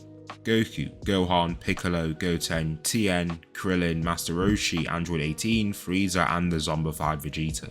The tournament commences and Goten finds himself against Dispo. The speedy warrior runs around him, now a blur. It's like a tornado that's surrounding him. Suddenly, Dispo swoops in and kicks Goten, throwing him off his feet. He continues in this annoying way, running around and pouncing at random times. Goten tries to find a pattern, but Dispo isn't that predictable. He's a Pride Trooper and has enough experience to stay spontaneous. Goten focuses, then ascends into Super Saiyan 2. He can see Dispo a little more clearly, but he is still quite blurry. He still times his advance and tackles Dispo at the perfect time. He throws down on an elbow, but Dispo frees himself and evades. He really is fast. He's kicked in his face, then once he lifts his eyes, he's getting punched in his back. Goten sent rolling, but he stands back up and watches his surroundings closely. Dispo throws a straight side kick, but Goten blocks on his forearm. It sends him sliding along the arena, then he's punched on his abdomen. That launches him. Goten lands on his hands, then backflips. Super Saiyan 2 will be insufficient. Goten skips his next form and goes up into Super Saiyan God. Now we can see Dispo clear as day. He slips past Dispo's incoming punch and lands a counter in the process. He sweeps at his legs, then stomps on his chest. Dispo grunts in pain. The stomp hurt quite a bit. Goten grabs his arm, spins, then chucks him. He's thrown over 15 meters before briefly rolling and falling off the ring. Dispo has been eliminated. Suddenly, Goten is smashed in his back. It's Toppo. He's thrown into and crumbles the arena ground. In great pain, he holds his chest and raises and is grabbed by his hair. Toppo throws his head down and slams it. Snapping his nose, he then chucks him. Toppo turns, then leaps. He lifts his mammoth arms and lets out a deep roar. It's clear he's going for the finishing move. Goten has enough time, however. He ascends into Super Saiyan Blue and rolls aside. He evades the slam in just the nick of time. Even after this hefty power boost, Toppo still has the upper hand. All Goten can rely on is his nimbleness and small frame. He's much smaller than Toppo and so harder to hit. Goten slides through Toppo's legs and fires a blast at his back. He's dragged forward a little, but that's pretty much all it does. Toppo turns and backhands him. This heavy hit sends Goten's head right into the arena platform. A ringing appears in his left ear and his eyes blur. That was a heavy shot. Goten shakes his head, trying to steady himself. Toppo kicks him in his chest, dropping him again. Goten feels powerless. No matter how many times he gets back up, he's getting put back down. I can't beat you, Goten says, on his hands and knees. What makes you think you can't? Goku asks, walking around his son. I don't have the powers you do. Stop that, Goku says, before crouching and getting down to his level. You're always like, I can't. You tell yourself you can't and that means you never will. Tell yourself you can and you just might. Have belief in yourself. You're my son. You're a son Goten. Goten holds nothing back. He can do it. He can win. He shouts vehemently, letting his anger and emotion fuel him. The need for strength, the intense feelings brewing within. His blue aura darkens slightly and so does his hair. The aura flares out before settling. Goten is now in blue evolution. Toppo jabs at him but Goten parries. A cross comes his way but he just evades. Toppo tries to swing at his legs to put him down but Goten easily retreats and dodges. It's like he isn't even trying. A whole new Goten is here. Toppo puts all his weight and effort behind his next jab. His fist whips through the air and fires toward Goten. The young Saiyan grabs his fist and throws it aside. This leaves Toppo's left side totally open. Goten times and shoots out a punch. Toppo grits his teeth in pain and falls onto his left knee. Goten aims a little higher, a punch to the jaw. This second punch sends Toppo sliding across the arena. He wipes his face and sees blood on his face. From a kid, how is this possible? Goten kicks him in his chin, flopping Toppo flat on his back. After a relentless assault, Goten kicks Toppo off the ring, eliminating him. 2 of the 3 strongest Pride Troopers are gone just like that at the hands of a child. What a spectacle. Zeno is having the best time of his life watching this. Across the arena, Goku faces Jiren. He'd already heard about him, the strongest of his universe, already stronger than his god of destruction. This will be good. Goku jumps and swings a leg at Jiren. His kick does nothing. He retreats and goes in again. His subsequent attacks also do nothing. Jiren really is strong. He looks so nonchalant and unbothered. He doesn't even attack back. Alright, I'll earn your respect, Goku says, before entering Super Saiyan 3. His long golden hair appears and his aura flares wildly. He speeds forward, having destroyed the ground with how fast he moves. In his advance, he floods Omni-Malevolent Ki through his body. This makes him several times stronger. He lands a cross that Jiren actually blocks. That's progress. He kicks his knee, but it does nothing. He steps to the right then tries to kick him in his oblique area. Jiren puts down his elbow, tucking it in to tank the blow. Jiren's large and muscular with surprising durability. Goku throws 3 punches, focusing on trying to find open areas. No matter what he finds, Jiren blocks. He starts applying some serious pressure, even moving Jiren back. Goku's letting up no space. Jiren starts getting moved back and their fight draws many eyes from the crowd and even other fighters. Just from how fast they're moving and how skilled they are. It's really the gods that enjoy this. They're very strong and can see the fight much more clearly. It lets them truly appreciate it. Goku's aura turns to a fiery red. He starts using God Ki. Goku lands a clean shot on his target. Jiren's head actually turns. That catches his attention. Goku then lands a kick to his abdomen. That lands flush as well. It also sends Jiren sliding back. Goku chases after him and swings across. Jiren bends back, dodges, then enters a backflip to gain some distance. The fight's escalating. Jiren's starting to try a little harder. This is when he goes on the offensive for the first time in their scuffle. Jiren showcases phenomenal speed, zipping across the arena to attack Goku. He throws forward his mammoth right fist that's engulfed in a flaring aura of orange ki. Goku parries it while stepping back. He then parries the next punch and backflips away. Jiren stays relentless though. It's almost like an ego thing to him. He must land a hit. Goku lifts a forearm and blocks a downward kick. He sustains the impact, but the ground below does not. It breaks and keeps Goku stuck for a moment. Jiren capitalizes on this and unleashes a flurry of punches while Goku can't move. He's forced to turtle up and block but does surprisingly well with enduring the assault. Jiren throws a stronger final punch and knocks Goku back. So Goku can't use destruction. That's not going to be allowed. He can't just erase somebody. Judging from Jiren's strength, he won't have to go all out. He's still gone far up his hierarchy of forms though.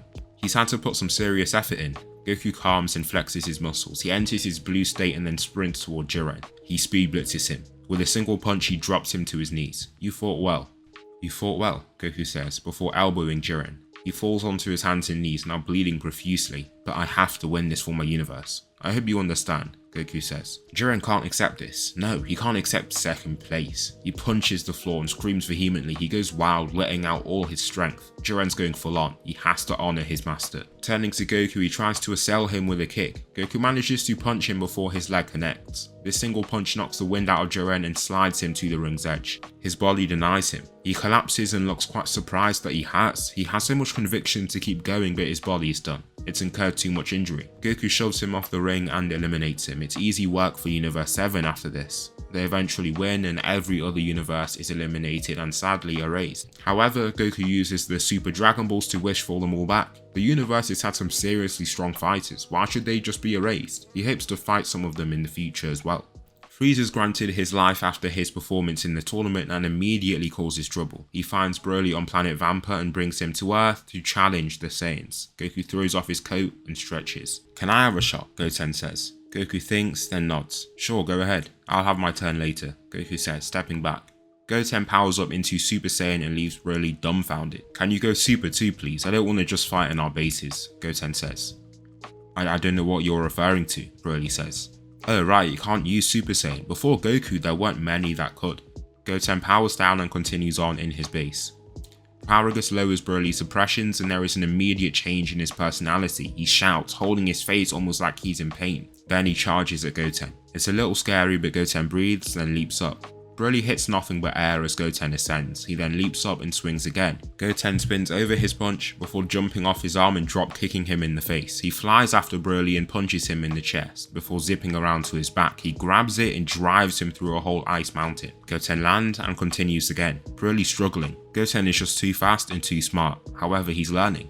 Goten tries to throw across, something that he's landed multiple times in the fight already. The outcome is different though. Broly lifts a forearm and blocks it before throwing a cross of his own. It's got good technique and actually looks a lot like how Goten throws a punch. Goten backflips and is then tackled. Broly slams him then strikes down with his forearm like a brazen gorilla. The kid shouts in pain but braces and blocks the next impact. The ground quakes. Broly is a serious powerhouse. He's growing while fighting too.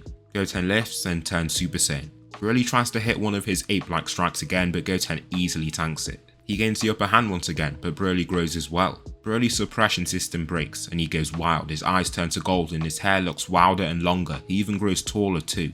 He's now using his Akari form. He backhands Goten and launches him into a mountain. Taking a big stride, he then jumps and punches Goten through it. Shards of ice go flying out in all directions and Broly just jumps through this cluster of ice crystals. He swings Goten down and he hits the ground with dangerous speed. That hurt.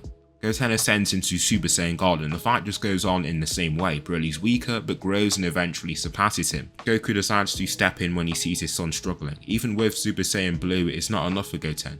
Goku starts off in Super Saiyan God and has the immediate upper hand, but Broly pushes him up to Super Saiyan Blue. Goku kicks Broly's knee and sending him down, then he hooks him on the chin and subsequently hits his oblique area. Broly backhands him away, then storms forward and lands a front kick. Goku's thrown into the air and sent tumbling over the ground. He holds his chest in pain and slowly raises. This is so surprising, but it's also exciting. Broly is the warrior that Goku dreamed of. He just keeps growing, making it very hard for Goku to win or even fight at his level. Broly bats his chest repeatedly, then swings at Goku, who catches his arms. He floods OMNIMALEVOLENT ki through his body. It hurts while using blue, but he does it anyway. Broly tries to push down, but Goku firmly resists. He then attacks. He's much quicker and more explosive than he was. Even after how much Broly has grown, he struggles to keep up. It's not just his physical ability, it's his skill. The way he can almost make a mockery of Broly is surprising. Frieza watches unsatisfied. He didn't bring Broly across the galaxy for this, so he kills Paragus and sends Broly into Super Saiyan. No, this is not good. Broly grabs Goku by his neck and slams him, and he pushes down on his neck while only growling like a feral dog. Goku manages to push Broly off with a strong thrust and uses the Solar Flare. With this small amount of time he has, he escapes with Goten. They go to where Piccolo currently is. There's only one option left: fusion, father and son, fusing together. They perform the fusion dance but unluckily get it wrong the first time. They get this fat fusion that's weaker than them individually, so they must wait 30 minutes. Then they perform it again. The father-son duo get it right this time and a new fusion is born. This one is adult looking. Goku is over 40, so the midpoint between him and his son is still an adult. However, he has quite a youthful appearance. His face is still smooth and fuller. Goken. He just looks quite a lot like Goku. Goten is his son, so it makes sense. He's a bit more youthful and has a baby face. Goken rushes into the fight and completely dominates. Even in his base, he gives Broly a slight challenge. Then he ascends into his blue form, and that's when the fight falls totally in the fusion's favour. Goken kicks Broly away, then zooms after him. He's like a comet cutting through the sky, leaving a blue glow to follow him. He grabs Broly and dives, launching him through several rocks. Once they land, Broly tries to attack him. He simply sidesteps and evades with little effort. He then grabs an arm and tugs. Pulling Broly overhead, he then slams him. He backflips multiple times to get some distance, then prepares an ultimate attack. Lifting a hand, a multicolored ball of ki appears. Several different colors swoosh around, creating instability in the blast. Broly's gone totally berserk. After his father's death, he's been consumed by rage, and this makes him fall right into Goken's hands. He roars and runs at the fusion. His strides are slow but very long, making him extremely quick. Goken shoots the pole-like ball and it explodes just in front of Broly. It sends him tumbling and rolling over the ground and is clearly quite injured. He's covered in his own blood and unresponsive. Maybe Goken went a little too hard there. He was getting unstable though. With a meathead like him inexorably growing, he could have become an existential threat. Luckily, he's clinging on to life. Broly's strong and his body fights hard. With a wish from the Dragon Balls, he's taken away from the battlefield. What a bummer. I was hoping to test myself for a little bit longer, Goken says, dissatisfied with the short battle. However, he splits only a few seconds after saying this. Since he used Super Saiyan Blue, he's burned through his time limit. With that form, the fusion only gets a few minutes. Frieza's shenanigans have been foiled, for now. Peace doesn't stay for long, as Moro escapes from prison. Around this time, Goku and Goten are on Earth. Marius is looking for someone, Majin Buu. He absorbed the Kai that fought against Moro and has abilities that could be very useful. He stuns Buu, putting him to sleep and taking him in. Goku sees this and interrogates him. "What are you doing?" Goku says. Goten is by his side. He's a little confused about what's going on. Marius just shoots them both and takes them in. He'll explain himself later. Once they're on the ship, he does just that. Once they hear what's happening, they agree to help. The two Saiyans head over to Namek where Moro currently is. It feels great to be back, Goku thinks, taking in the Namekian air and scenery. It's not long before their target is found, the Goat Man, Moro. He stands atop a hill then leaps off it to meet at their level. Goten stands ahead of his father. He's said for him to fight first again. Goku's even training him in battles like these, building his experience, testing him. The battle commences and Goten starts off in just his base. It's not enough. Even in such an old frail body, Moro is quite the strong, adept fighter. Goten takes a punch onto his arms and slides back. He then shouts and powers up. The planet quakes from their transformation. Adjacent Namekians can sense this disturbance. It's unlike anything they've ever witnessed. This power, it's immense, scary. Goten transforms into Super Saiyan 3 and continues again. Even with this higher form, Moro can beat him. Goten throws a few punches, then jumps over Moro and kicks him in his back. It does deal a little damage, but Moro turns and grabs him with his lanky arm. He drives him into the ground and lifts his other arm. Large rocks in the vicinity float and rise high. He walks back, then throws down the boulders. They crush atop Goten and it looks like Goten could be seriously hurt. Goku isn't concerned, he knows his son. An attack like this can't faze him. Goten shouts and shoots all the rubble off by powering up, now in Super Saiyan Blue. He speeds toward Moro and headbutts him. Moro falls back a step, then takes a punch to the face. Goten throws him back up with an uppercut and then throws a firm palm slam. It feels like a punch, but sends Moro much further than a punch would. He slams into some rocks and is hidden from view. Goten chucks a ki blast in there, then another. They don't see any movement for a few seconds. They might have really beat him already. Looks like they really were the guys for the job. Goten dusts off his hands, proud with himself. "Focus, son, you're not done yet," Goku reveals. Moro blasts out the rubble and starts taking energy from the planet. Two lava streams shoot out the rock below and fire toward Goten. Leaping up, he evades them both. However, they change direction and go chasing after him. He flips and flies around gracefully, missing every stream of lava. He's so quick, Moro just can't stop him with this technique. He tries to throw a few rocks in there, but it's futile. Goten times his attacks and destroys any incoming boulder with technical intelligence strikes. Moro, furious at his lack of success in the fight, throws a boulder and puts a lot of malice and anger behind it. He's irritated, he just wants to see this kid dead already. Goten jumps onto the boulder then jumps off it. Somersaulting, he throws a downward kick that drops his foe. Moro falls, now with a bleeding head. Marius gets ready to trap him once he sees him on the ground. He must be quick. Moro could be up to something. What Marius fears turns out to be true.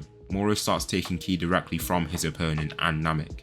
It's like a massive well of power. Goten collapses like he's fainted. He comes back to his senses before he fully falls, so he only drops onto a knee. It's a surprising feeling. There's a sense of alarm too. He is in the heat of battle. Additionally, he's fallen out of his blue form. No problem, he'll just re-enter it.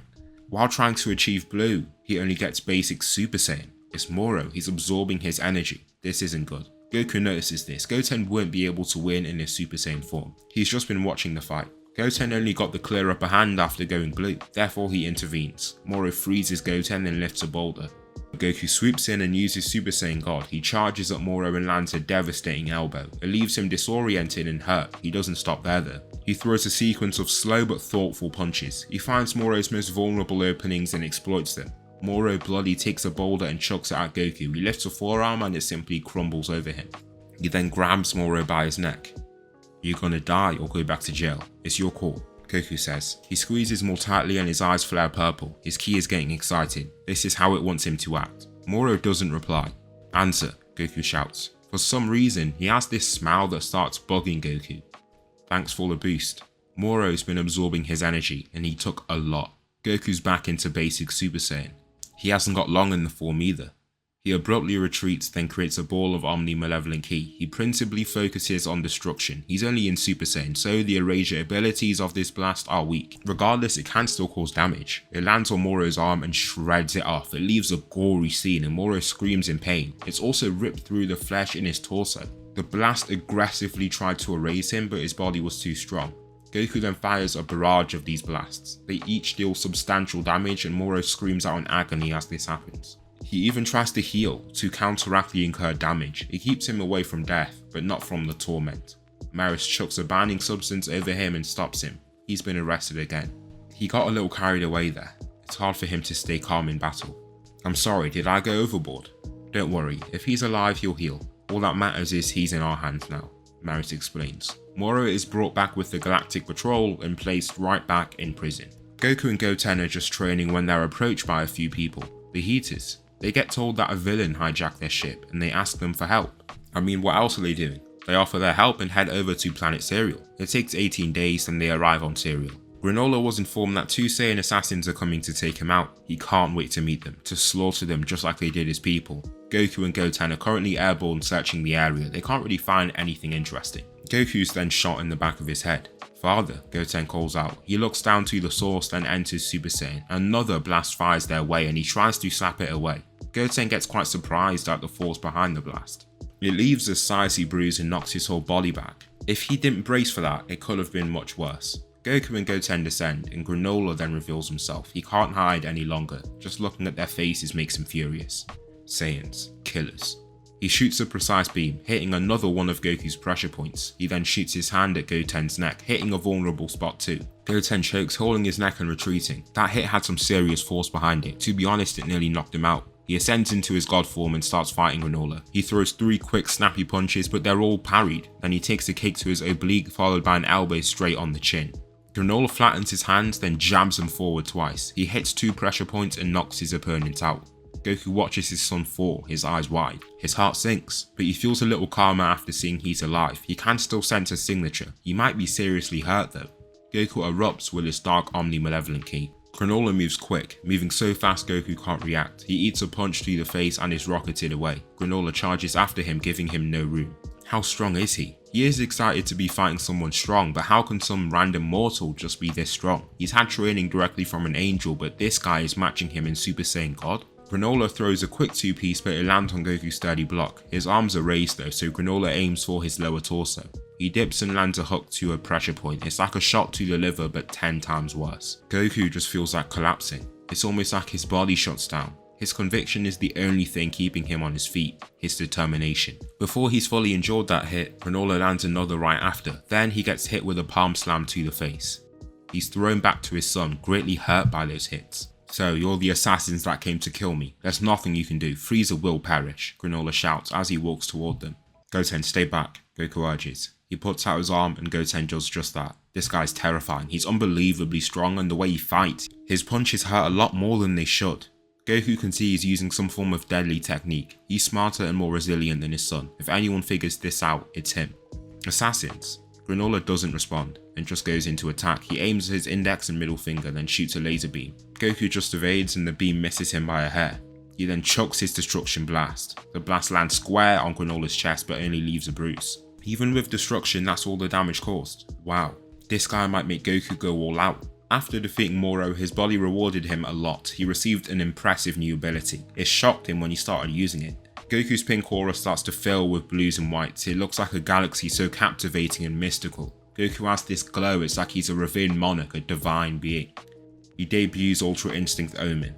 He focuses on Granola with his silver eyes and just waits. Granola shoots a laser beam, then Goku extends a hand. The blast goes into his hand and just disappears. So his key rests on the art of destruction. His ultimate ability has manifested in the form of destruction of reality itself.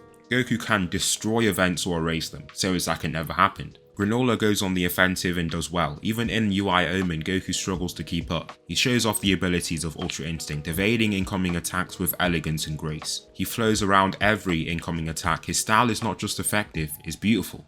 Granola throws numerous punches. His body moves on its own. He just evades each hit, it's surprising. He dons weird but effective positions. However, Granola catches him with a punch. It's a painful bone-to-bone impact. Goku's thrown back a little and then gets hit with a point-blank blast to the neck. He coughs out blood and holds his bleeding back. Blood spurts out and Goten screams, overcome with intense emotion. His father can't be dying, right? No. Goten, crying, looks back up to see Goku standing up as if nothing happened.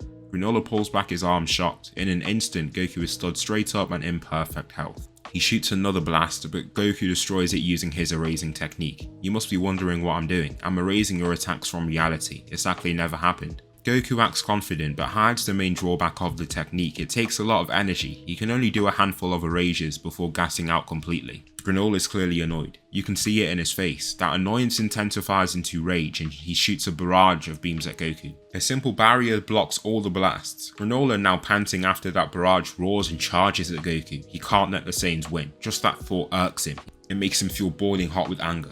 Goku just looks at him, going through some sort of mental crisis apparently. Does he feel this way just from him being here? Is this a villain? He seems crazy almost. I've got to take you down in Frieza. You're all the most despicable people, Granola declares. He gets louder and more vehement with every word. But what are you talking about? Granola looks shocked at this comment. He just stops, freezes. You don't remember? Usain slaughtered everyone I know, he roars. He puts both his hands together and throws an axe handle. It's fast and nearly hits Goku, but his body keeps him out of harm's way. No, we're not those Saiyans. In Frieza, what makes you think we're with Frieza? Goku wonders. Granola gets back up and answers. You're clearly working for him. The Saiyans work for Frieza. No. The Saiyans are all gone. Me and one other are the only pure blood Saiyans left. My son's only half Saiyan, Goku says, pointing back to him. So God did what he should have. I should make sure you're all gone then, Granola shouts. And Frieza, we don't work for Frieza. We have nothing to do with him. Hell, I killed him once, Goku says. Granola disappears after he says this. It's a clone. The real Granola walks to Goku. Killed him? Yes, I understand that the Saiyans were bad people, but those people are gone. We came here because someone called Maki told us that you were some bad person. Maki? They told me you were here to kill me, Granola exclaims. He looks down, just thinking back to what happened. He's been played. Right after, Gas appears. They wanted Goku to defeat Granola, but if they're no longer fighting, Gas will do it for him. Gas is now the strongest in the universe, above even Goku and Granola. Granola makes a stance, but Goku just looks unconcerned. Do you want him alive? He asks. No, why? Good, Goku says, walking forward. He dons his destruction blast and hits Gas straight on. Gas turns into this bright light, then explodes. The explosion around him collapses in and turns into nothing. Gas is gone. He's been erased. So, you were looking for me, a voice says from behind them. Goku knows that voice all too well. The heaters ahead of them collapse into bows. Lord Frieza, I'm back. So that will conclude what if Goku had Omnimalevolent Ki. Please tell me something you liked about this what if or something that I should improve on for the next one. I hope you like the consistency. I tried to get everything out quickly for this what if. I've been making a video a day and today I actually managed to make 2. I don't know, I'm just feeling really focused and I know you guys want to see my content, so I'm going to put out more for you guys. Thanks so much for watching and I'll see you in the next video.